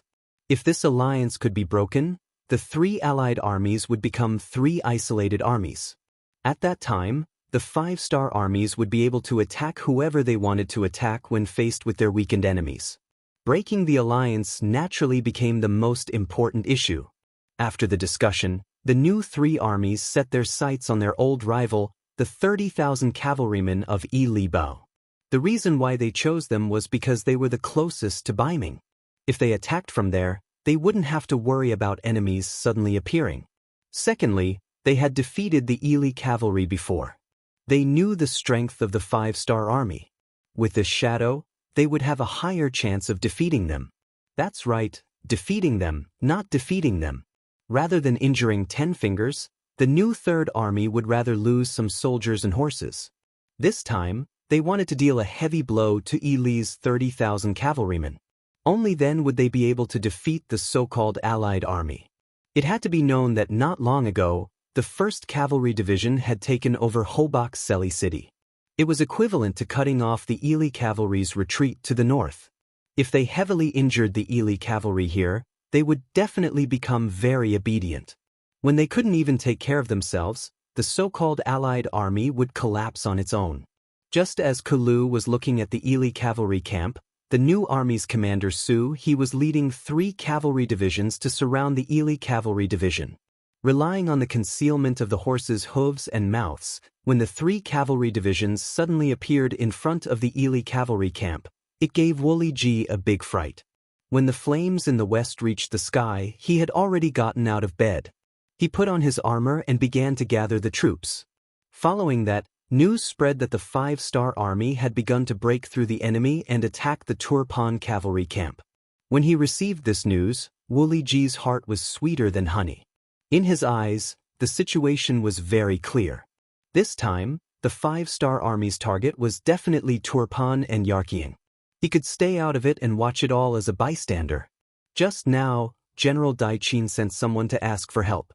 Of course, he agreed, but he didn't send a single soldier. From the bottom of his heart, it was true that the 5-star army was his enemy, but what about the Turpan kingdom?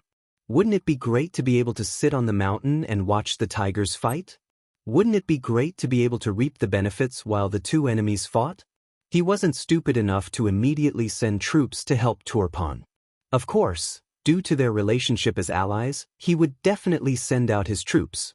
However, he had to grasp the timing well. He had to wait until the Turfan army could no longer hold on before he made his move. This way, he would be able to deal a heavy blow to the 5-star army and also gain the reputation of saving the Turfan army. Wouldn't it be the best of both worlds? Wuli Ji had fought with the 5-star army before and even attacked the first city with the Wara. He was much clearer about the strength of the 5-star army compared to the other 2 countries. This was an opponent that wasn't to be trifled with. They were well equipped and their soldiers were well trained. How could such an opponent be defeated so easily? It wasn't too late to wait for his allies to exhaust the strength of the 5-star army before he made his move. Let's fight, the more intense the better. In the end, the winner will only be us. Wuli Ji grinned and let out a laugh. However, this laughter didn't last long. Soon, a scout appeared in front of him and said with a panicked expression, "The 5-star army suddenly came and had already clashed with the cavalry at the first line of defense. However, because the enemy had too many people, the front line couldn't hold on much longer." "What? How is this possible?" When Wu Liji heard this news, he stood there as if he was petrified. He didn't move for more than 10 breaths of time. It wasn't until the deputy beside him reminded him that he came back to his senses. Then, he walked towards the high platform in the middle of the camp. He wanted to see with his own eyes how many soldiers and horses the 5-star army had sent. It would have been better if he didn't take a look.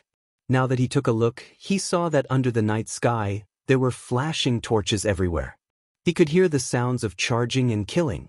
He felt that the enemy's cavalry wasn't less than his. 30,000 against 30,000, and they were completely unprepared. Wu Liji could already guess the outcome of the battle. Because of this, he had a frightened expression on his face. After he came down from the high platform, he sent soldiers to stop the 5-star army from approaching. At the same time, he ordered people to ask General Dai Qin for help. In front of the Turfan tent, Dai Qin couldn't sit still anymore. He was currently in front of the tent observing the situation outside. Because of the moonlight, other than the sounds of killing and the movement of the torches, he couldn't see any useful information. However, he still didn't move. He believed that as long as he sat on the horse, it would be a symbol. As long as the soldiers saw him, they wouldn't panic and their morale would increase greatly. Dai Qin, who had a mighty aura, was like a door god, unmoving like a mountain. It indeed gave the nearby Turfan cavalry a boost in morale. Many of them became braver because of this. They just wanted to perform better in front of the general. Although it was nighttime and their performance might not be seen by the general, many of them still held onto a fluke mentality and continued to do so. Not long later, good news came continuously. The 5-star army that came from the west was completely surrounded and could be destroyed at any time. The 5-star army's main force that came from the front was also blocked outside. Other than a few 2,000 war horses that managed to charge through the defensive circle, the rest of the 5-star army cavalry were blocked outside. Good. This news caused Dai Qin to be overjoyed. To be able to completely destroy a 5-star army, this was definitely a great achievement. When the king found out, he would definitely be heavily rewarded. At the same time, it would be a heavy blow to the 5-star army. It would let them know that the Turfan kingdom wasn't a pushover. Just as he was in a good mood, the young general that Wu Liji sent to ask for help came in front of Dai Qin. The moment he saw Dai Qin, he knelt on the ground and begged, "General, our camp is being attacked by the 5-star army. Please send reinforcements because we are allies." This news first made Dai Qin's entire body tremble.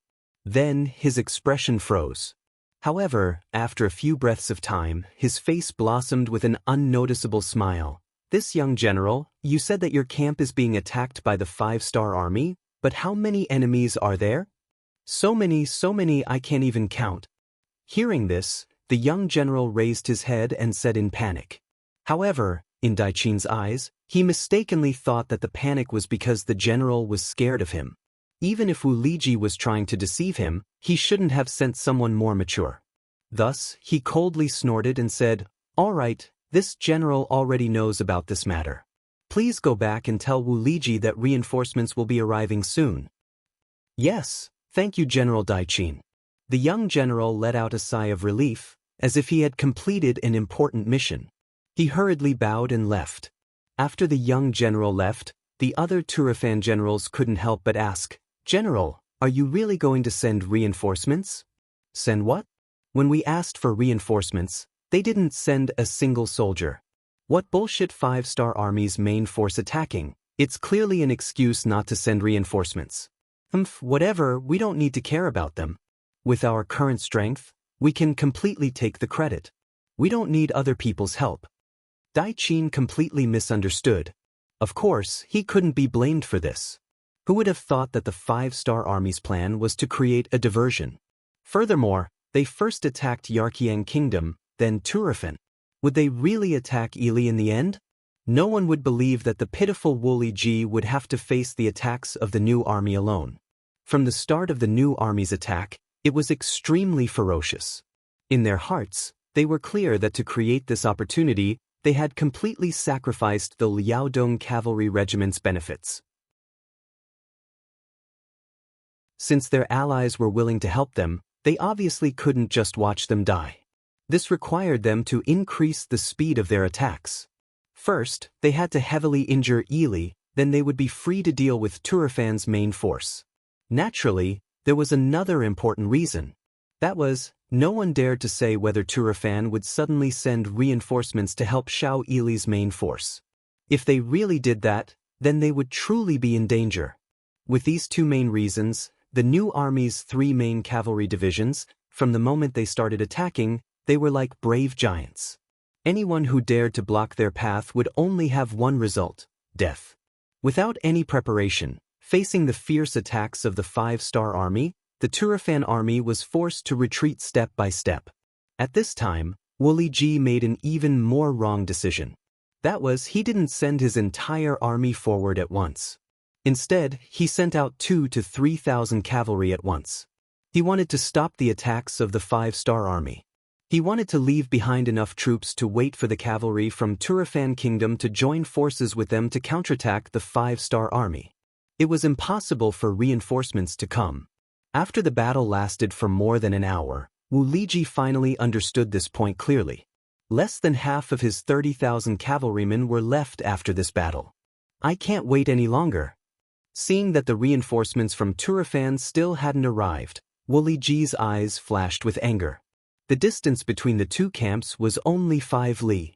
If they rushed at full speed, they would arrive in an instant. However, after such a long time, not to mention a large batch of reinforcements, there wasn't even a shadow of reinforcements. At this moment, Wu Liji had completely lost his confidence.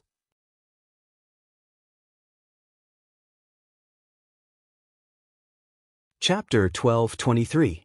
Hearing Wu Liji say that they couldn't wait any longer, the other generals beside him all rubbed their palms together. They didn't have any history or experience fighting against the five-star army. In their short-sighted eyes, it seemed that their Ely cavalry was the most tyrannical force under the heavens. They even yearned to fight against the five-star army and obtain military merits. However, it was clear that they misunderstood Wu Liji's words. When he said that they couldn't wait any longer, it wasn't that he wanted to fight to the death with the five-star army, but rather that he was prepared to retreat. If it wasn't Turpan's capital behind him, but Ely country's capital, Wu Liji would fight to the death. However, now wasn't the time to use his full strength. Since this battle was destined to be lost, what he needed to do was to bring more cavalry back and protect Ely country. Pass on the order. Wu Liji spat out these two words like a popping bean. Following this, the young generals beside him all became excited. What Air said next made these people's fighting spirit fall into a bottomless abyss. Pass down the order to retreat. Retreat? A young general thought that he had misheard and asked with a doubtful tone. Yes, retreat. We don't need to fight to the death with the five-star army in order to protect Turpan's capital. Now, I order the entire army to retreat. Not only did Wu Liji decide to retreat, but he also decided to withdraw from this so-called alliance. He could see that everyone wasn't of one mind. Whenever they encountered a situation, they would only protect themselves and fight for themselves. What was the use of this alliance? What was the point of this alliance? Although doing this would cause the Turpan army to fall into danger, and even Turpan's capital behind them would be in the same situation. At the same time, it could affect the overall situation of the three countries' alliance. However, Wu Liji didn't think so much at this moment. If he insisted on staying, it was very likely that he would be completely surrounded by the five-star army, or even be completely wiped out. This was a responsibility that he couldn't bear. Wu Liji decisively gave the order to retreat. Without waiting for the new army's main force to surround them, the front army turned around and fled. This caused the new army to lose a chance to wipe them out. Motherf **Ker, he runs really fast. Why don't we chase after him? The 3rd Cavalry Division's commander, Lei Chuandang, spoke with a displeased expression. He was in the middle of a killing spree when the enemy fled. They didn't even bring any food or military supplies with them. More than 10,000 captives were left inside and outside the tent. This was enough to prove his determination. There's no need for that. Commander Su, he shook his head. A cornered beast would still put up a desperate fight. At this time, if they really caught up with Li's cavalry, they would have no way to retreat. If Li went all out, it was very likely that both sides would suffer. This was not what he wanted. Not to mention that the 1st Cavalry Division and the Liaodong Cavalry Regiment were in danger, especially the latter. Suhi had to be saved. Suhi had done so much for him, so it was reasonable for him to do his best to help. 4th Division, leave 2 regiments to clean up the battlefield. The rest of you, follow me and charge into the Turpan camp. When they heard that there was a big battle to fight, the other 3 division commanders' eyes lit up. They immediately replied, "Yes, sir." The Liaodong Cavalry Regiment. At this time, they were completely surrounded. As the first to charge out, Tong Long was covered in blood. Most of it was the enemy's, and some of it was his own. Since he suddenly appeared in the battle with Yi Erqiang, Tong Long hadn't stopped killing for a moment. Just the number of enemy cavalry who died in his hands was at least 60 to 70. There were even more who were injured. This fully demonstrated his reputation as a fierce general of Liaodong. However, at the same time, he also paid a big price. For example, of the 4,000 cavalry that charged out with him, there were now less than 500 left. Moreover, all of them were injured. Some were only holding on with their last breath. Even if their injuries were healed, it was impossible for them to gallop on horseback. After paying such a huge price, the results were satisfactory. Not only did they break through the camp of Yi Erqiang's 30,000 cavalrymen and force them to retreat, they also attracted the attention of 11,000 cavalrymen from the Turf Kingdom. Furthermore, they were able to keep a close eye on them, preventing them from being distracted. Facing 11,000 with 4,000, and being surrounded, Tong Long wasn't made of iron. The cavalry he brought weren't all as brave as he was. During this period of time, there were 2 huge dangers. However, one of them was blocked by Zhao Xing and the remaining 1,000 cavalry. When the second danger came, the new Army 1st Cavalry Division's 1st Regiment commander, Wu Ba, brought 2,000 cavalry and blocked it. With the appearance of 2 reinforcements, the pressure on Tong Long decreased by a lot. Just as they were about to charge out and kill their way out, another 3,000 Turpan cavalry came and joined the encirclement. At this point, Tong Long had already restrained 14,000 Turpan cavalry. This was already more than a third of Daiqing's forces. Another 3,000 cavalry surrounded them. No matter if it was Tong Long, Zhao Xing, or Wu Ba, their faces all became ugly. After exchanging glances, they all raised their heads and laughed out loud. "Good, since that's the case, let's fight to the death. At most, we'll be men again in 18 years. Tong Long's wild laughter sounded so heroic and heroic in the night. That's right. 18 years later, we'll be heroes again. But even if we die, we can't let our enemies have an easy time. Next, let's see who kills more people." Leader Wu Ba also had a crazed smile on his face. This time, he brought a whole 2,000 cavalry over. However, there were less than 100 people left by his side. According to the rules of the army, when an army lost more than half of its members, they should retreat from the battlefield. However, his entire army was almost wiped out. Seeing the soldiers who had followed him for so many years leaving one after another, Wu Ba only had one thought in his mind, and that was to avenge his fallen comrades. He wanted to kill as many people as he could. Only then would he have the face to see his comrades who had left before him after he went to the Yellow Springs. Let's fight who's afraid of who. Zhao Xing, who was the weakest in terms of personal strength but also had the guts, also roared. This was completely different from his usual scholarly side. From this, it could be seen that the cruel and bloody battlefield could change a person. Zhao Xing wasn't much better off. Of the last 1,000 cavalry he brought, there were less than 200 left. Luckily, because he joined the battle late, he only had a blade wound on his body. The 3 generals looked at the enemies surrounding them. At this moment, they no longer cared about life and death. In their eyes, there was only one word: revenge. At this point, the Turpan army wasn't much better off. Of the 14,000 troops, there weren't even half left. However, there were still over 5,000 people left. The ones surrounding them were still the few hundred five-star army who were on the verge of death. They still held a significant advantage. General Tong, who was in charge of surrounding the five-star army, stared with his eyes wide open. He was truly shocked by the performance of Tong Long and the others. He originally thought that with several times the number of the enemy and the fact that they were surrounded, it shouldn't be a problem to deal with the enemy. However, after fighting for so long, not only did he suffer heavy losses, he even suffered more than the enemy. This made him feel extremely humiliated. Now that he saw the enemy still shouting while surrounded, how could he let it go? He immediately pointed his saber forward and shouted, "Go, kill them all, kill them all. Kill!" General Tong was angry. The cavalry below took advantage of the fact that they had more people. After a loud shout, they all charged forward. At this moment, swords flashed and war horses galloped forward. A life-and-death battle was once again played out. Relying on the advantage of numbers, a five-star army cavalry would often have to face 3 to 4 enemies or even more. In such a situation, death was inevitable. The only difference was how many enemies they could kill.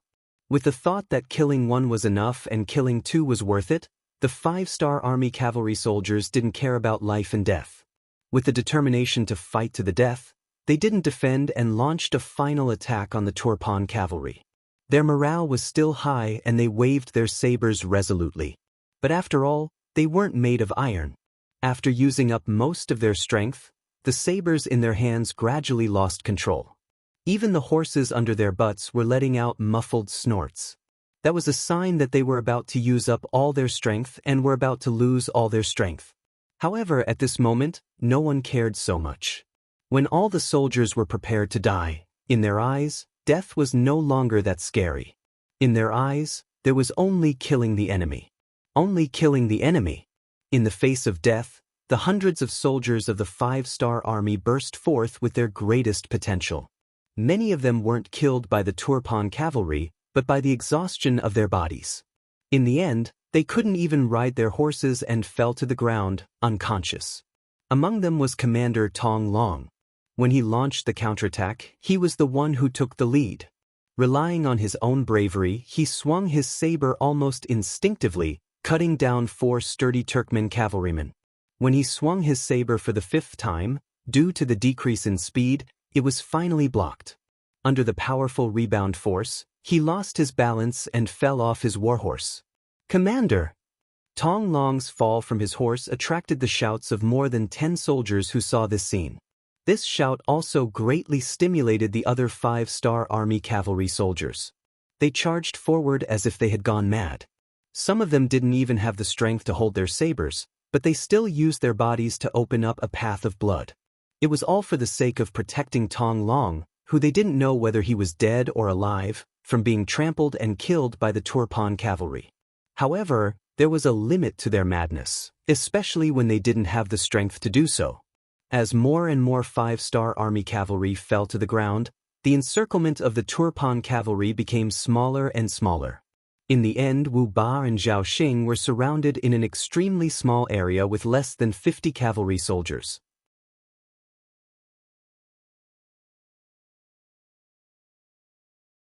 Chapter 12:24. Those who surrender will be spared. General Tong was also shocked by the reaction of these people before they died. Although they were enemies, he had to admit that this was an opponent worthy of respect. This was because in less than an hour, he had lost another 1,000 cavalrymen. This made him furious, but at the same time, he also secretly admired Lu Xian. Surrender? Ha! Our five-star army only has heroes who die in battle, not cowards who kneel. Wu Ba seemed to have heard the funniest joke in the world. After laughing wildly, he waved his heavy right arm and pointed forward. "Five-star army soldiers, prepare for the final attack." It was indeed the final attack. Because everyone knew that with only 50 of them, they would not be able to change the outcome of the battle. This final attack was the time for them to show their worth as soldiers. Wu Ba's heroism caused General Tong's expression to change again. But soon, his eyes flashed with a murderous intent. Although he admired these 5-star troops and admitted that they were indeed brave warriors, he still had to kill them because they were serving their own masters. This was the duty of a soldier. Everyone, get ready to charge. The battle was about to start. There was no doubt about the outcome. With 4,000 soldiers fighting 50 cavalrymen, and 50 cavalrymen covered in wounds, there was no doubt about the outcome. Wu Ba and General Tong raised their sabers. At the same time, Wu Ba and General Tong did the same thing. The night breeze seemed to sound the horn for the final charge. The sabers of the two generals fell at the same time, and all the cavalry prepared for the final charge at the same time. Xiu xiu xiu. Xiu xiu xiu. Right at this moment, the sound of arrows piercing through the air rang out. Then, from the periphery of the battlefield behind the Turpan army, came a series of battle cries. The sound of horse hooves stomping on the ground reverberated into everyone's ears. The new army cavalry reinforcements had finally arrived. It was the commander of the 3rd Cavalry Division, Lei Chuandeng. This irascible and loud general was also very brave. The moment he appeared behind the Turpan cavalrymen, he started killing them. A huge hole was easily torn open by him. You guys follow me to block them. The rest of you kill these people. Kill them. At this moment, General Tong was also infuriated. 14,000 men against only half of the enemy. Yet there was still no result after so long. This made him feel humiliated and angry at the same time. At this moment he didn't give the order to retreat. Even if he were to die, he wanted to kill off the 5-star army that gave him a headache and made him respect them. Protect the leader. When the 50 cavalrymen heard the battle cries outside, they couldn't help but tremble. A wave of energy instantly filled their bodies. They then formed an encirclement, surrounding Wu Ba, Zhao Xing, and Commander Tong Long, whose fate was unknown. Kill. Arrow formation, charge with me. Lei Chuandeng had completely forgotten that as a divisional commander, he couldn't rashly enter the battlefield. Thinking of his comrades, he brandished his massive saber and descended like a god of death. None of the Turkmen soldiers who stood in his way could withstand a single blow from him. Lei Chuandeng was the tip of the arrow, and in a short period of time he killed his way out. Coincidentally, he ran into General Tong, who was just as angry. When two kings met, there was only one person left. Without saying a word, the two of them immediately started fighting. Lei Chuandong's moves were grand and grand. His saber, which was wider than a normal saber, was wielded with vigor and vigor. General Tong, who was favored by General Daiqin, wasn't a good-for-nothing. He used his curved saber with great dexterity, always using 4 ounces of force to deflect Lei Chuandong's huge force and looking for an opportunity to counterattack. On the surface, the two of them were evenly matched, and it would be difficult to determine the victor in a short period of time. However, only General Tong himself knew how much pressure he was facing at this moment. Every time his curved saber clashed with Lei Chuandong's saber, his arm couldn't help but tremble. After a while, the area between his thumb and index finger that was holding the saber was already dripping with blood. Let go! Lei Chuandong, who was anxious to save his comrades, didn't hesitate to use his strength. Another ferocious slash, like a tiger descending the mountain, clashed with General Tong's curved saber. Just as he said, the other party's curved saber trembled and fell to the ground. Succeeding in one strike, Lei Chuandong didn't hold back and swung his saber again. General Tong, who had lost his weapon, quickly dodged and fled. If it was under normal circumstances, he might have been able to dodge. However, he was on a war horse. He dodged to the side, and the war horse didn't have the ability to do so. With one strike, the war horse fell to the ground, and General Tong also fell to the ground. Kill! Following closely behind Lei Chuandong, the cavalry of the 5-star army in the arrow formation immediately spurred their horses and walked past him. General Tong managed to dodge the first and second slash, but he didn't manage to dodge the third and fourth slash. Just as he got up from the ground, he was turned into a target by the 5-star army's cavalry. His body was cut beyond recognition, and he died with blood all over his body. Lei Chuandong didn't care whether General Tong was dead or alive. He had confidence in his comrades behind him. At this moment, his attention was completely focused on the front. He still had to save his comrades. Even if there was only a 1% chance, he had to give it his all. Charging with all his strength, a huge opening appeared in front of him.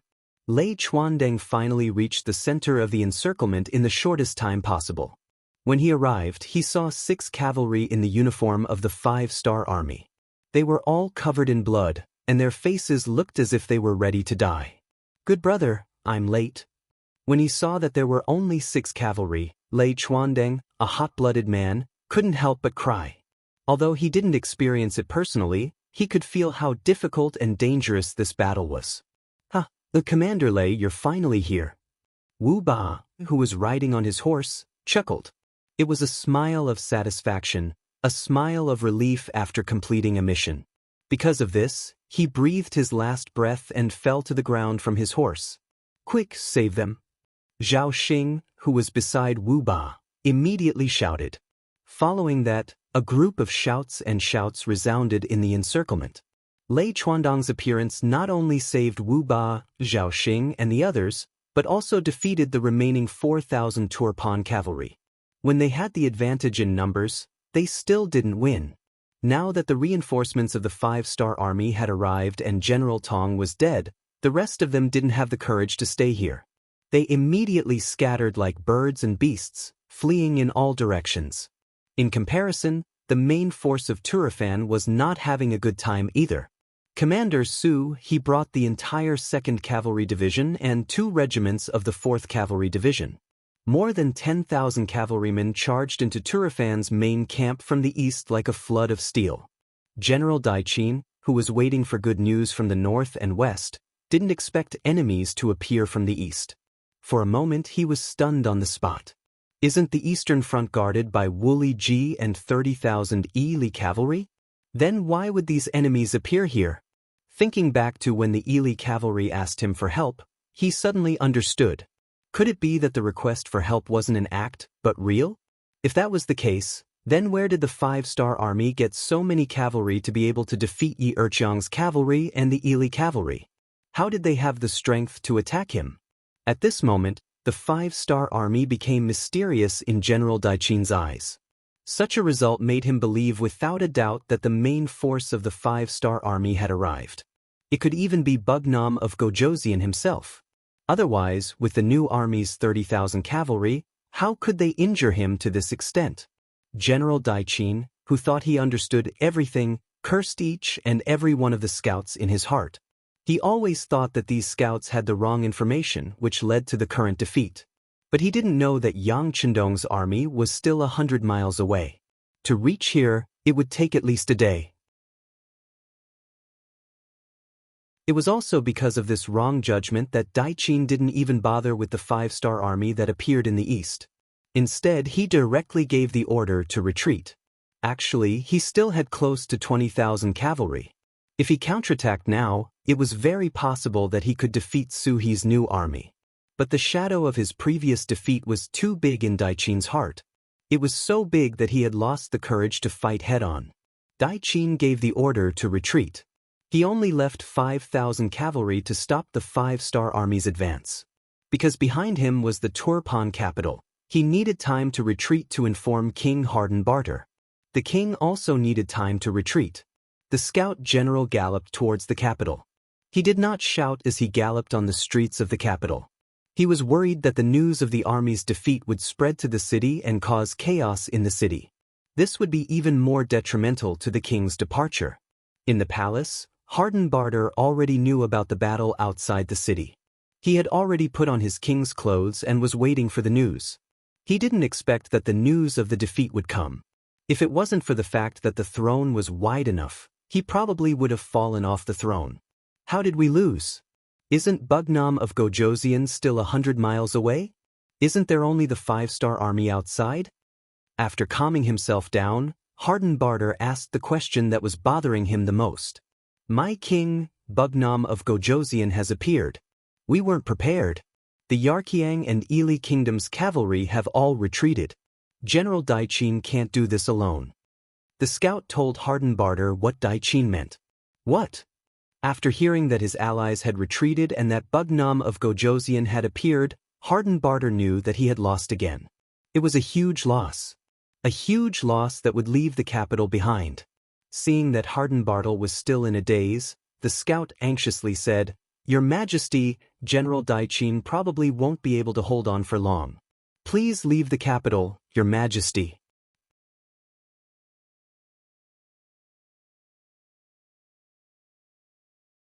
Chapter 12:25. Yes, yes, leave this place immediately, leave this place. Even though he was unwilling, Hardenbarter didn't want to be a captive. If he lost the capital, he could still take it back. However, if he was captured by the 5-star army, there would be no chance for him to make a comeback. Luckily, he was prepared. When the scouts entered the city at night, they didn't make a big fuss. When Hardenbarter left the capital, he wasn't stopped at all. However, due to the lack of time, he left a lot of good things in the palace. He was even worried that if he made a ruckus, the civilians would hear the news and come out to escape. As such, he didn't even have the courage to burn those things. Outside of Turpan City, Daichin and his cavalry fought as they retreated. They managed to hold on until dawn. After receiving news that the king had left the city safely, they took the remaining 20,000 cavalry and escaped. Because Daichin's forces were the last to be attacked, they didn't lose much.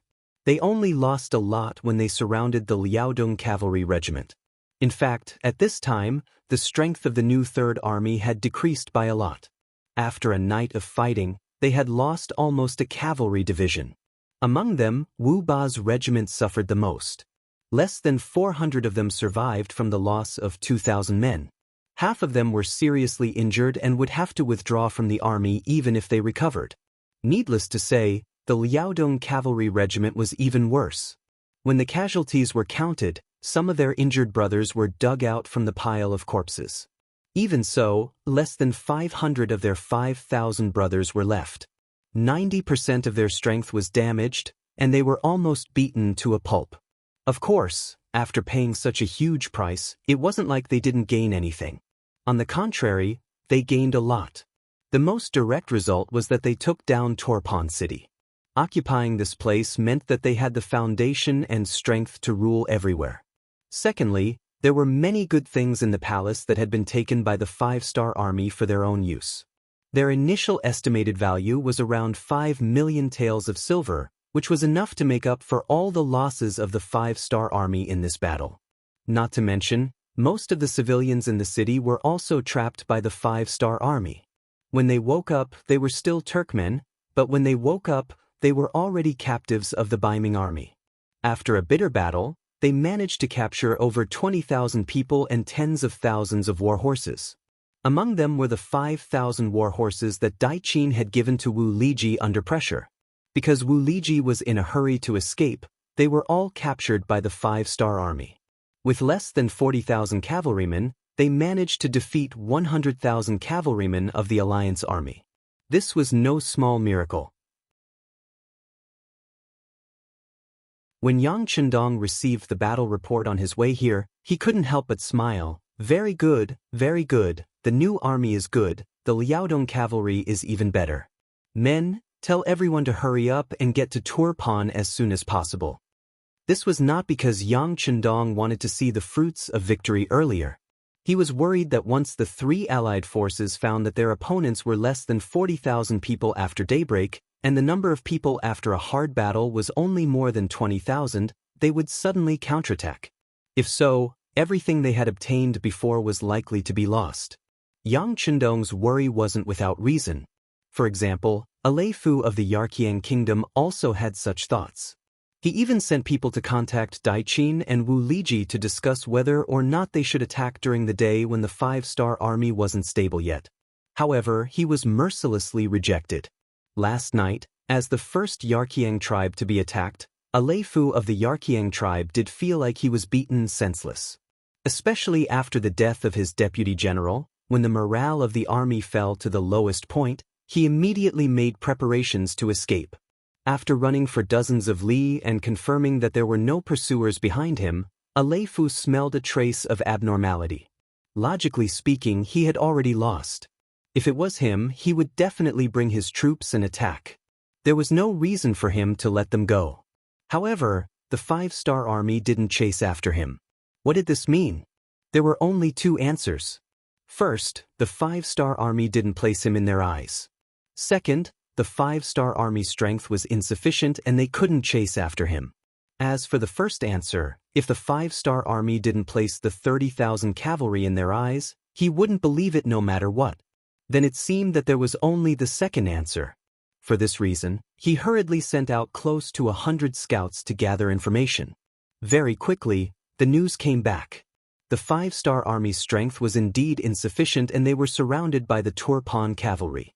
When he heard this news, Alefu had an impulse to lead his troops back and deal a heavy blow to the 5-star corps that was looking for trouble with him. He wanted to let them know how stupid it was to provoke him. However, this thought was fleeting. He was thinking of another problem. Once the 5-star army was defeated, the Yarkiang tribe's greatest enemy would be the Turpan kingdom. Since there was such an opportunity, why not sit back and watch the tigers and dragons fight while he reaped the benefits? Due to his selfishness, Alefu only ordered people to pay close attention to the situation on the battlefield. He himself walked at a steady pace. He wanted to wait for both sides to consume more of their strength. Then he would appear as the savior and turn the tide. However, Alefu didn't expect that Wuli Ji would also be defeated. When he heard from the scouts that the 5-star army had defeated the Yilabali army and launched a fierce attack on the Turpan cavalry, he hurriedly fled. Using a saying from the future, it wasn't that he was useless, but that the opponent was too cunning and too strong. However, no matter what, Alefu's 30,000 troops didn't suffer any heavy losses. Even last night, he only lost a deputy general and less than 1,000 cavalry. Furthermore, those cavalry were mostly injured from trampling on each other. This meant that out of the three armies, Alefu was the strongest. It was precisely because of this that he made the request to counterattack. Because from all the signs, it seemed like the 5-star army wasn't that strong. When they could fight, they didn't fight.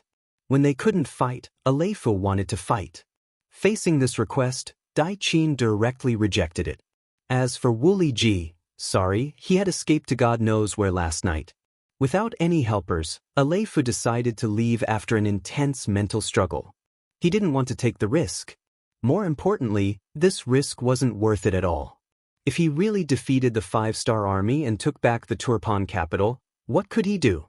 Now was the time for the three armies to form an alliance. Could he still occupy their capital and not return it? In the end, Alefu could only return. This made General Su He, who had been watching them from the city tower, let out a sigh of relief. They had just taken over the city. Now, the city was still very chaotic, and there were even many opposing forces. One had to say that Turpan's foundation was still very strong, especially those retired soldiers. They didn't die and were mixed in with the civilians. For such experienced veterans, once they were given weapons and had a leader, they would quickly become a very strong force and pose a threat to the 5-star army. With internal problems, Su He didn't want to have any more conflicts with the Yirkiang army. After seeing Alefu retreat, Su He let out a sigh of relief. At the same time, he said to his 4 division commanders, "Clean up the city, kill those who oppose. Try some of the prisoners, punish those who are guilty and release those who are innocent. Spread the news of the 5-star army publicly dividing the land to stabilize the morale of the army. Educate the prisoners if they have relatives in the city, make use of them and try to make them work for us. Calculate the resources obtained from the war, unify them and look after them strictly. Clean up the palace and prepare for the arrival of the king." A series of orders were given out by Su He. The machine that was the new army started to operate quickly. Everyone was 100% focused. Even though many people were tired after fighting for a night, when they thought about the arrival of Bugnam of Gojoseon, they were full of energy again. A day later, the scouts and light cavalry of the new army arrived at Turpan. Su He, who had been worried about a counterattack, was relieved.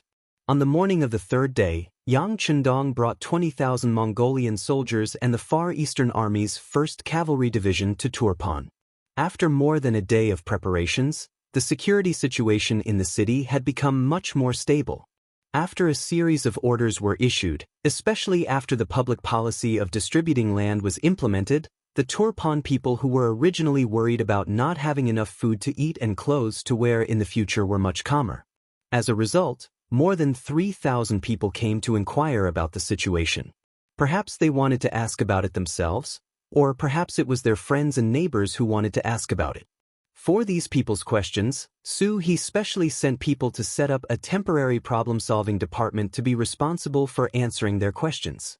When Yang Chendong entered Turpan City under the protection of 2,000 majestic Black Rider Dragon Guards, he saw that not only was the order in the city not chaotic, but there were even some commoners lining the streets to welcome him.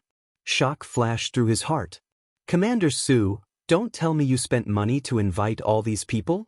Looking at the people standing on both sides of the road, old and young, who were paying attention to him, Yang Chendong asked Military Commander Su He, who guided him into the city with a straight face. At that moment, Su He's face turned ugly. His gaze was a little evasive as he stammered, "Some of them came on their own accord, some were invited by your subordinates."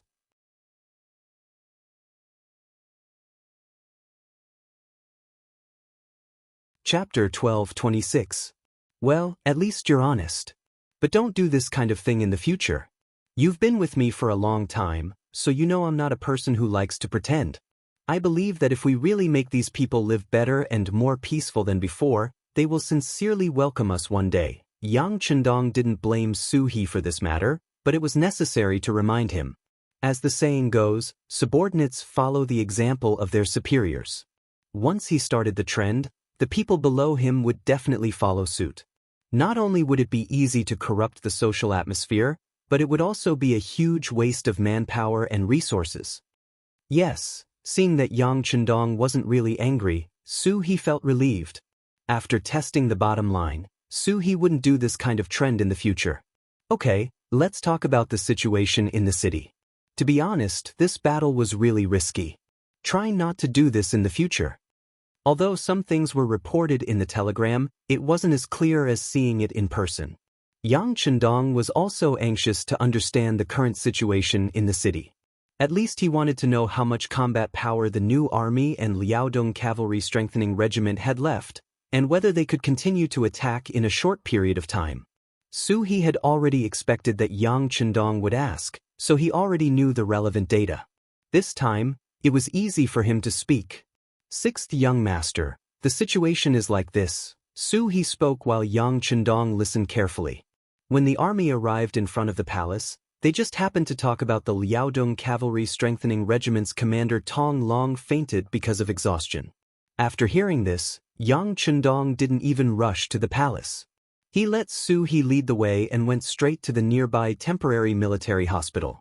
In the temporary military hospital, there were a lot of wounded people in this battle, and there were even a lot of wounded captives. And in the middle of it, there was an independent tent. In a temporary military hospital where there were not enough beds and tents, being able to enjoy the treatment of a single room was not something an ordinary person could do. Not to mention, the five-star army had always been particular about equality between officers and soldiers. Very few people were able to enjoy single rooms. However, there was still one person who enjoyed such treatment under the special permission of Commander Su He. He was Tong Long, the commander of the Liaodong Cavalry Regiment. In this battle, the 5,000 men of the reinforced regiment had managed to attract and drive off 40,000 cavalry. It was also because of their sacrifice that they were able to achieve such a great victory in Turpan City. Not only did they capture countless prisoners, but they also gained a lot of money and rations. It wasn't an exaggeration to say that the reinforced regiment had achieved the greatest merit this time. As the commander of the troops, Tong Long had killed countless people until he fell off his horse. It could be said that this battle had shown his might and prestige. It was not an exaggeration to say that his name could be described as having outstanding military achievements. After a day of rest, Tong Long had recovered a lot of strength. Not only could he eat by himself, but he could also get out of bed and walk. If it wasn't for the strong request of the military doctor, he probably would have returned to the army. When talking about the army, the two people lying on the bed and sitting on the side who came to take care of him were both silent. This battle was indeed a victory, and the Liaodong cavalry regiment had achieved a great merit because of it. However, the losses were also huge. Out of the 5,000 cavalry, only 500 survived. Among them, 200 were too heavily injured and would probably not be able to fight on horseback in the future. With such a huge loss, Tong Long and Zhao Xing in the single room didn't know how to face it. They didn't know what to say. Logically speaking, when the army had fought to this extent, even if they were to immediately disband, no one would say anything. If they couldn't even gather enough people to form a normal battalion, how could they talk about a reinforced regiment or an independent army? Vice Commander Zhao, do you think our reinforced regiment will be disbanded because of this? Lying on the bed and frowning, Tong Long had a glimmer of hope, but at the same time, he was also worried. When Zhao Xing, who came to take care of him, heard this, he first raised his head, then shook his head. Commander, don't think about these things. This time, no matter how you look at it, we did a great job, so we shouldn't be disbanded. Zhao Xing's answer clearly didn't dispel Tong Long's doubts. He smiled bitterly and said, "You already said it, so it shouldn't be. It seems like there's a high chance that we'll be disbanded. But that's also true. We're a surrendered army. When they agreed to let us form our own regiment, it was probably because they considered that we wouldn't be able to adapt. It was also to show others. Now, our soldiers are all gone, so we can openly disband. But this way, I'm afraid we'll have to be separated. To be honest, Vice Commander Zhao, the feeling of commanding an army with you is really great. I really like it. I'm also willing to work under you." Zhao Xing raised his head. He wanted to say something, but in the end, he closed his mouth. Regardless of whether it was him or Tong Long, they didn't have any foundation in the 5-star army. If they had to be connected, it would be that they were friends with Bai Shuang, the commander of the 4th Regiment of the 1st Cavalry Division. But distant water couldn't quench a present thirst. Furthermore, he was only a regiment commander. Although he was in the world's #1 cavalry division and his regiment was more valuable, he was still far away from them. Even if he was right in front of them, would he be willing to speak up for them? They didn't have any connections with the higher-ups. If this happened in Baiming, needless to say, their reinforced regiment would definitely be disbanded. Perhaps they would give them another position because of their contributions, but needless to say, it wouldn't be as important and independent as before. After all, a surrendered general was a surrendered general. Today, the 5-star army surrendered. Who knew if other people would surrender tomorrow? In the ward, there was a period of silence. After some time, Zhao Xing finally couldn't help but ask, "Commander, tell me the truth, do you regret it? This time, we've sacrificed our entire reinforced team just for this victory." "I don't regret it." Before Zhao Xing could finish, Tong Long had already opened his mouth. "There are things a man can do, and there are things he can't do. Since you sincerely chose the 5-star army, of course, you have to perform well. But do you regret it?" Of course I don't regret it. If it wasn't for Bugnam of Gojoseon's favor, I might just be a normal soldier now, or I might have been sent to farm. Now that I can follow you and lead the army to victory, it's worth it. Good, no regrets, good, worth it. Just as Zhao Xing finished speaking and expressed his stance, the curtain of the ward was pulled open from the outside. Then, a tall and sturdy figure appeared in front of the two of them. Due to the lack of light, both Tong Long and Zhao Xing couldn't see who it was. However, when they gradually got used to it and saw who it was, their expressions changed drastically. Tong Long didn't care about anything else. He immediately jumped off the bed and shouted together with Zhao Xing, who was already kneeling on the ground. "Your subordinate greets Bugnam of Gojoseon. Long live Bugnam of Gojoseon. Get up." When Yang Chendong saw Tong Long get off the bed and kneel on the ground, he quickly got up and helped him up. This scene made Tong Long extremely touched. After all, the person who helped him was the soul of the 5-star army. At the same time, he was Bugnam of Gojoseon, who was personally conferred the title by the great Ming dynasty's emperor. Thank you Bugnam of Gojoseon. But how could your subordinate have made you personally come? Tong Long's voice was slightly choked as he spoke. Unlike others, he was someone who had once studied in the capital of Beiming. It was because of this that he was very familiar with status and rank. Thinking back to when he was in the capital of Beiming, any third or fourth rank civil official wouldn't put him in their eyes. Even if he sent money to them, they wouldn't even be able to meet the person in question. But now, he was only slightly injured, and Bugnam of Gojoseon had actually made an appearance. "Ai, are your injuries okay?" Yang Chendong personally helped Tong Long back to the bed. This action made it difficult for him to stand or sit. But before he could say anything, Yang Chendong's laughter rang out. "How can you say that he's worthy? In this battle, you fought well with the new army. Especially your Liaodong cavalry regiment. You only had 5,000 men and horses, but you dared to fight and charge. You didn't show the slightest bit of fear in the face of an enemy several times your size. On the contrary, you killed them until their men and horses fell. Good, very good. Thank you, Bugnam of Gojoseon." Hearing this praise, Tong Long and Zhao Xing hurriedly knelt to express their gratitude. "All right, there's no need to keep kneeling. We don't do this here. Right, in the future, you can call me king, or you can call me the sixth young master. There's no need to call me Bugnam of Gojoseon. That would make us seem distant." Yang Chendong said with a chuckle. The people below had many different names for Yang Chendong. Those who were closest to him, such as Tiger's Mane and Beta Persei, naturally called him the young master. Those who were closer, such as some of the senior officials, called Yang Chendong the sixth young master. Those who were further away were allowed to call him king. Only the most ordinary people called Yang Chendong the Bugnam of Gojoseon. In other words, from the way they addressed Yang Chendong, one could tell whether they were close or not. This time, Yang Chendong allowed the two to call him king.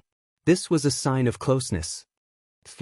Tong Long and Zhao Xing's faces flashed with joy, and they immediately changed the way they addressed him. That's right. Right, I heard that the two of you are injured. How are you? Are you in any trouble?" Yang Chendong asked with a sincere expression of concern. "We're fine. We can now take our swords and mount our horses to kill the enemy." This time, the two of them spoke in unison. Good, as expected of the Tiger General of the 5-star army. "Since that's the case, the two of you listen to my orders." Yang Chendong saw that the two of them did not seem to be in any trouble. He was relieved and immediately shouted loudly. The two of them were stunned by Yang Chendong's shout. Out of instinct, the two of them straightened their bodies and replied in unison. "Your subordinates are here."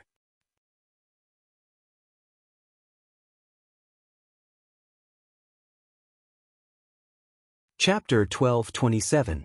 Yang Chendong's gaze swept across the two of them, before he said, "In view of the outstanding performance of the Liaodong Cavalry Regiment in the attack on Toyifan City, they will be awarded a first-class merit.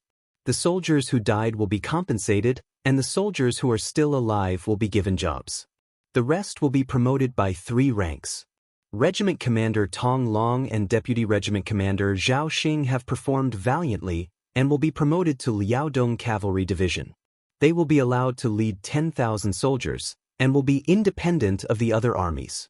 Once the order is given, they will be given priority to choose from the captives, and will rebuild the army's prestige." Yang Chendong's voice reverberated throughout the room, causing Tong Long and Zhao Xing's eyes to light up.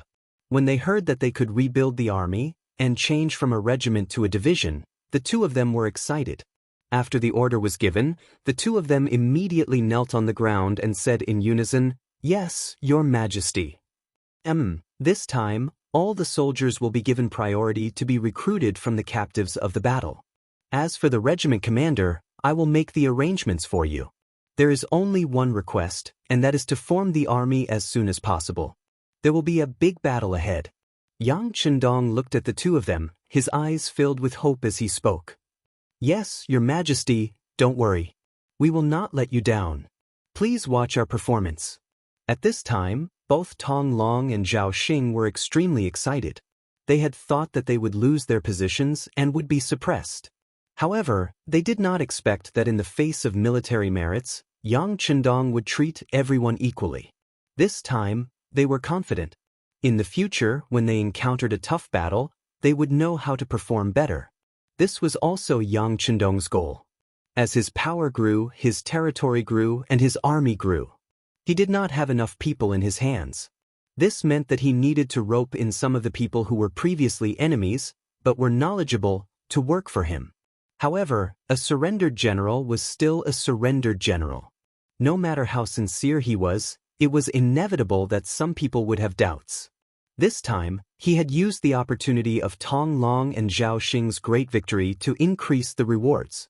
He wanted to show everyone that as long as they had the ability, as long as they made great contributions, they would receive the same treatment as everyone else and be rewarded as well. As for Tong Long and Zhao Xing, after receiving the order to rebuild the Liaodong Cavalry Division, their injuries seemed to have mostly healed, and they immediately began to prepare. The two of them were originally talented, and what they lacked was an opportunity to display their talents. This time, not only Tong Long's Liaodong Cavalry Division, but Su He's new army also began to prepare their replacements. After the battle, they had lost almost an entire division and needed to replenish their numbers. Yang Chendong had fully considered this problem and immediately said that if there were not enough people among the captives, they could recruit soldiers from Turpan City. He had long heard reports from intelligence personnel that Turpan had dismissed some of the experienced soldiers to return home to farm. This was originally a manifestation of hiding soldiers among the people, and now it was convenient for Yang Chendong. If there were not enough soldiers, the first batch of 100,000 soldiers from Shaowei province would arrive. At that time, there would be suitable people to choose from among them. However, because of this, Yang Chendong had no choice but to stop attacking. Just Turpan City alone had 200,000 people, and it was truly worthy of being the capital of a country. It would also take time to move all these people out and replace them with people from other areas. Fortunately, when Su He told all of the people in the city that he would not change his promise of giving them land, and on the contrary, there would be more land in other places, the voices of the people became much quieter. It was not enough to just give carrots. Su He followed Yang Chendong's instructions and picked up a big stick with the other hand. The general idea was that if anyone didn't want to leave once the war started, not only his property could not be guaranteed, but also his life could be lost at any time. As ordinary people, no one was willing to live in the chaos of war. With this big stick raised high in the air, the few remaining voices of opposition quickly disappeared. Now, they only needed to wait for the first batch of 100,000 soldiers from the Japanese Empire and 200,000 people from other regions to arrive. Then, they would be able to gain a firm foothold in Turpan City and start conquering the entire Ili province. In front of Turpan City, every day, countless people of various races could be seen passing by. On both sides of them, there would always be many soldiers protecting them. On the city gate tower, Marquis Wukinghao Shiheng's brows were tightly knitted together. His heart was like a stormy sea rolling over and over. Once upon a time, Shiheng had looked down on Yang Chendong. It was just that he had a good background and had become the favorite of the emperor because he had given a potato to the emperor. He had also looked down on him because he was a business genius who knew how to make money. But no matter what his identity was, in the eyes of a general like Shiheng, he was just a weak young master who only knew how to talk. If he wanted to, he could trample such a person to death at any time. But suddenly, the Tumo Fortress incident had put Yang Chendong at the heart of the struggle. Then, there was the Battle of the Capital, and Yang Chendong had completely shone, becoming known as the war god. From then on, when Shiheng looked at Yang Chendong, there was not only jealousy and envy in his eyes, but also a trace of fear. Until now, Yang Chendong had become the Bugnam of Gojoseon. Although he had made progress, he was just a Marquis Wukinghao. More importantly, he had already broken away from the shackles of the great Ming dynasty and become the king of a region. But now, he was just a commander-in-chief who had to byming the emperor. The difference between the two was so great that although Shurheng was unwilling, there was nothing he could do. After all, the gap was so big that he had no way to surpass him. When the Battle of Origin City began, Shurheng thought that the opportunity had come, but he did not expect that he would fail at the last step. Now, he was forced to retreat to Tulu City and watch Yang Chendong soar to the ninth heaven. The gap was getting bigger and bigger, and Shurheng's resentment in his heart was getting deeper and deeper. Now, he just wanted to have a chance to defeat the five-star army and prove that he was the best general in the Great Ming Dynasty. This pride made him like a ball of fire, which had been tormenting him for a period of time. If it were not for the shortage of food and fodder and the fact that the reinforcements had not yet arrived, he was afraid that he would have sent the troops after Yang Chendong left Tulu City. This wait lasted for more than 2 months. Finally, news came from the imperial court that the new rations had been delivered and the new soldiers were being assembled. Just as everything was about to be ready, he saw the Northern Ming Army's Great Migration Project, or rather, the Great Movement. Every day, he did not know how many people and soldiers walked through the gate of Tulu City. 1 day, 2 days. It had been like this every day for more than half a month, and there was still no sign of it stopping. Shurheng's fire was also constantly cooling down. Until now, cold sweat had begun to appear on his forehead. How many days has it been? Shurheng, who was standing on the city tower, asked with a trembling voice. Marky, it's the 22nd day. General Zhou Qing, who was at the side, answered the question with a serious face. 22 days, 22 days. Shurheng's face turned uglier as he muttered the number silently. If there were only 10,000 people passing by each day, that would be more than 200,000. Not to mention, it was far from ending. He really didn't know where Yang Chendong had gotten so many civilians and soldiers, and what exactly were they preparing to do. The moment the five-star army bared their fangs, Shurheng suddenly had an idea of invincibility. He did not even dare to think about it. If the target of these soldiers and civilians was Tulu City, would he still be able to defend it? Or rather, how long would he be able to defend it? Just as Shurheng's face was filled with thoughts, another group of cavalry and infantry walked through Tulu City with a bright five-star flag. They seemed to be intentionally demonstrating their power. Coincidentally, Shurheng caught sight of them as they passed by the city walls. Is that ancient river? When Shurheng looked up, he saw a handsome general in armor walking less than a mile away from the city. Seeing that figure, Shurheng's squinted eyes suddenly widened. I think so. Zhou Qing recognized the person at a glance. It was General Ancient River, a former member of the 10,000 prefectures. As a former colleague, he couldn't be more familiar with him. But when he noticed Shurheng's tone, he quickly changed his words and spoke in an uncertain manner. He doesn't look like he is Ancient River? Didn't he already surrender to the five-star army? What is he doing here? When Shurheng saw that Gu He, who was riding a warhorse, was approaching the city gate tower, he involuntarily took half a step back even though he was standing on the city gate tower. He spoke with an anxious expression in his eyes. The person below the city was indeed Ancient River. But he was no longer Baiming's 10,000 prefectures general, but he was now the commander of the five-star army's new 1st Cavalry Division. The order was issued half a month ago by Yang Chendong himself. The new 5 armies were established. After the new 1st Army, the new 2nd Army, and the new 5 armies were established. Moreover, it was the former commander of Baiming's 10,000 prefectures general, Shi Wanshan. When this news came out, many people's jaws dropped. It was also because of Shi Wanshan's sudden promotion that it attracted a lot of speculation. On the contrary, no one cared about why the new 4th Army didn't exist. They didn't know the plot in Yang Chendong's heart. He wouldn't allow anyone to steal the name of the new 4th Army, not even himself. The five-star army's expansion and the establishment of a new army were no longer a secret. For the new commander position, many people were secretly moving around. Some of them wanted to command more troops and earn more merits. Some of them were selfish and wanted to be in a high position with more power. They could always do more things that benefited themselves.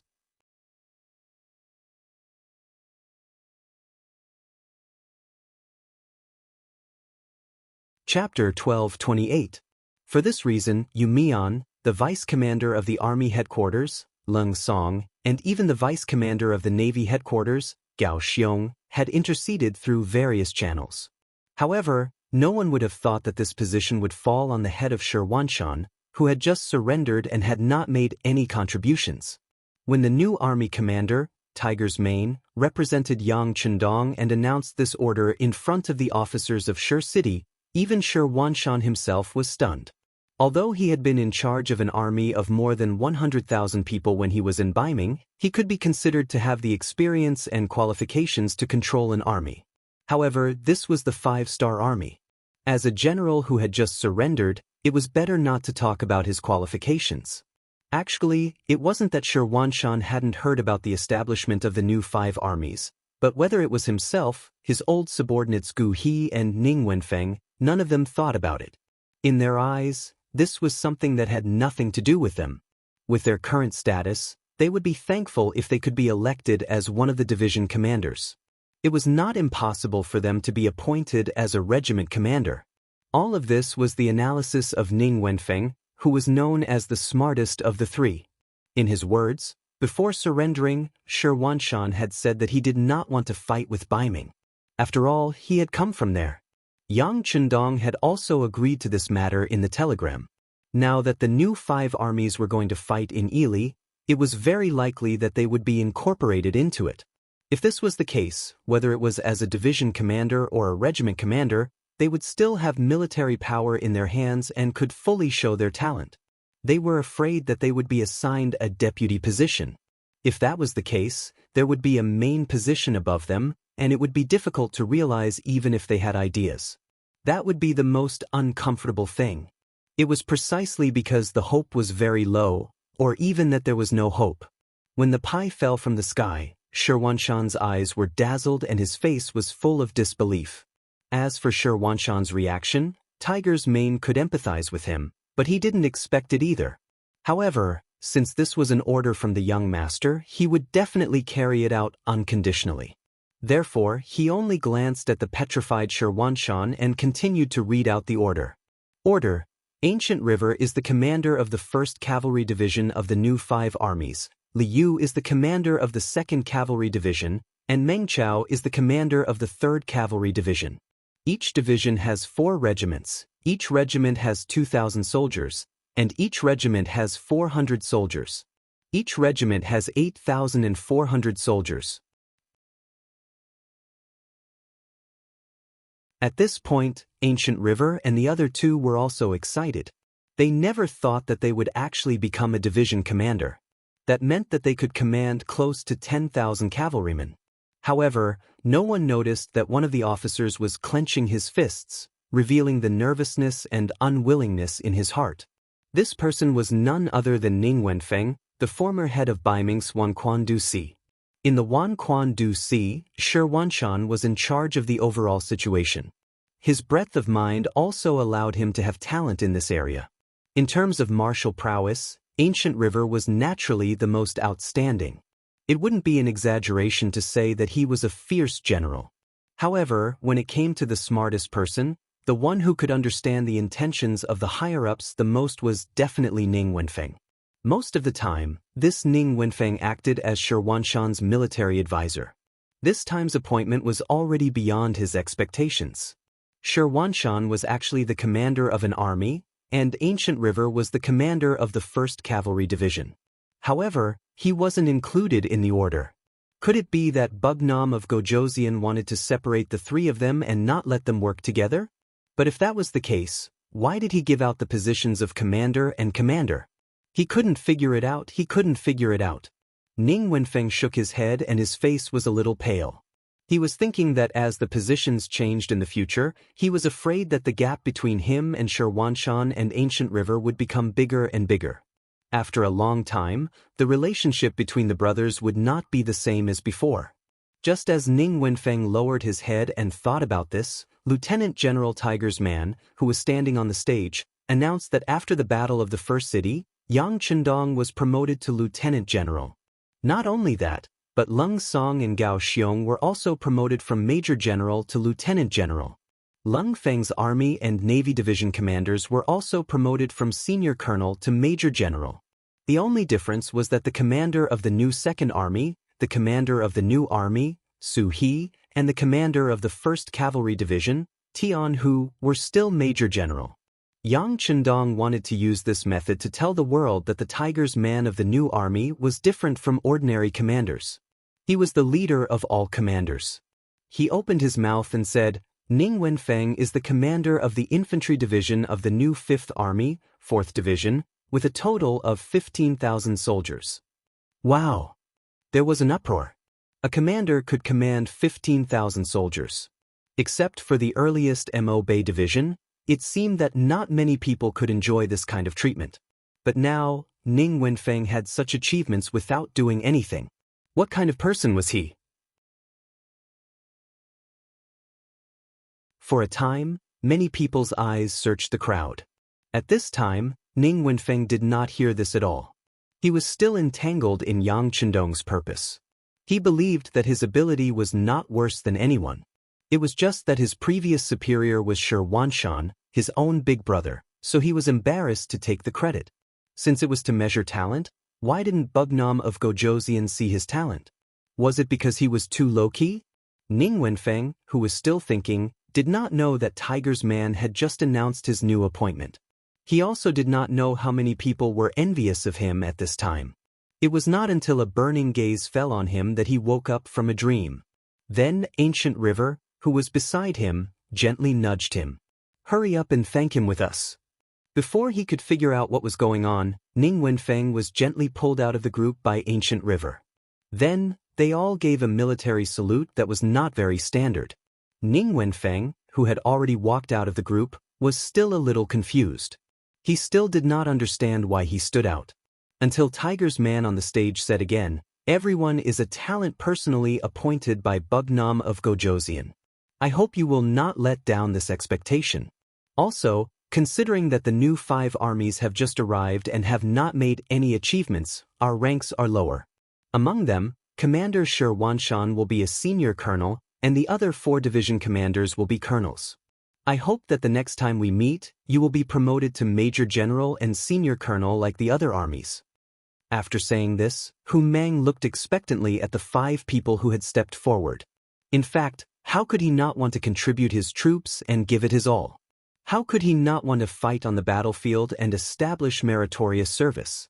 But who asked him to be Yang Chendong's most trusted person? He wanted to stay in the first city and build it like an iron bucket.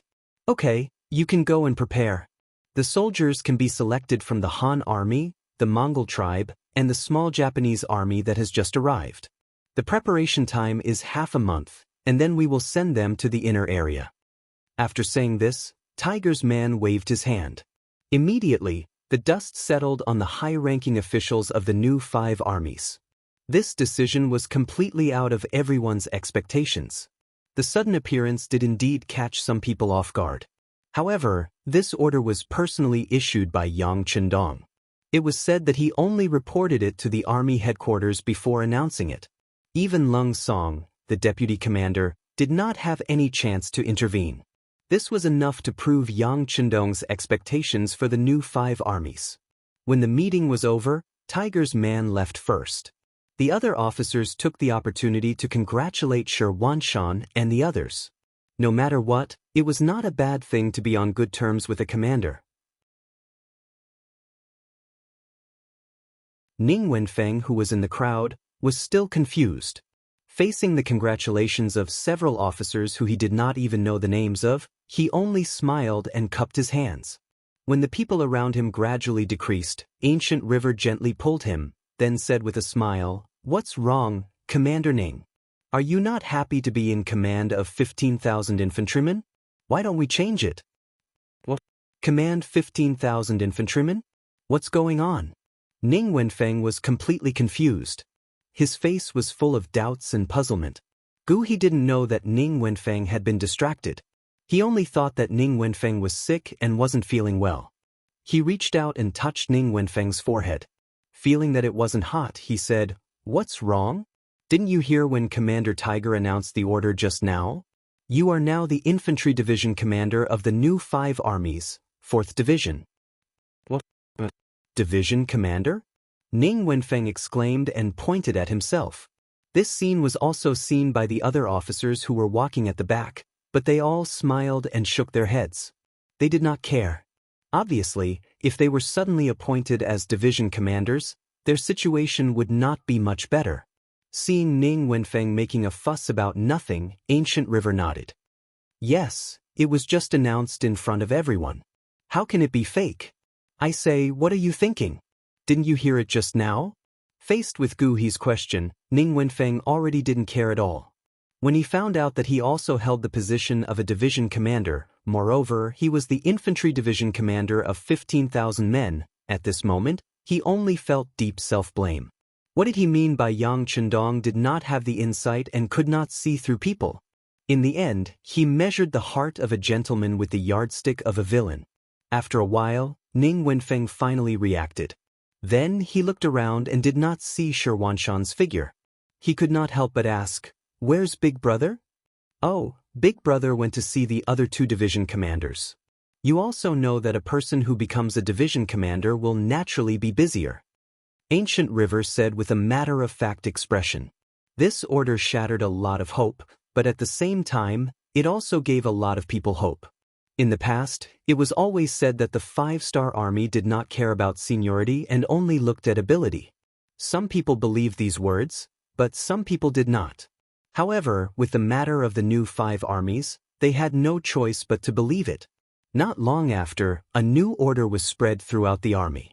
Commander Tong Long, who was also a fallen general of Liaodong, was promoted to division commander after making a great contribution. With the 2 things that happened before and after, at this moment, no one doubted the fairness of the ability. You're tuning in to the Passion Pages YouTube channel. We're so grateful for your support, and don't forget to subscribe to join us on this incredible journey through captivating stories. Your generosity through donations truly makes a world of difference, as it's the primary source of revenue that allows me to expand and enhance this channel for you. Thank you from the bottom of my heart for being a part of this adventure.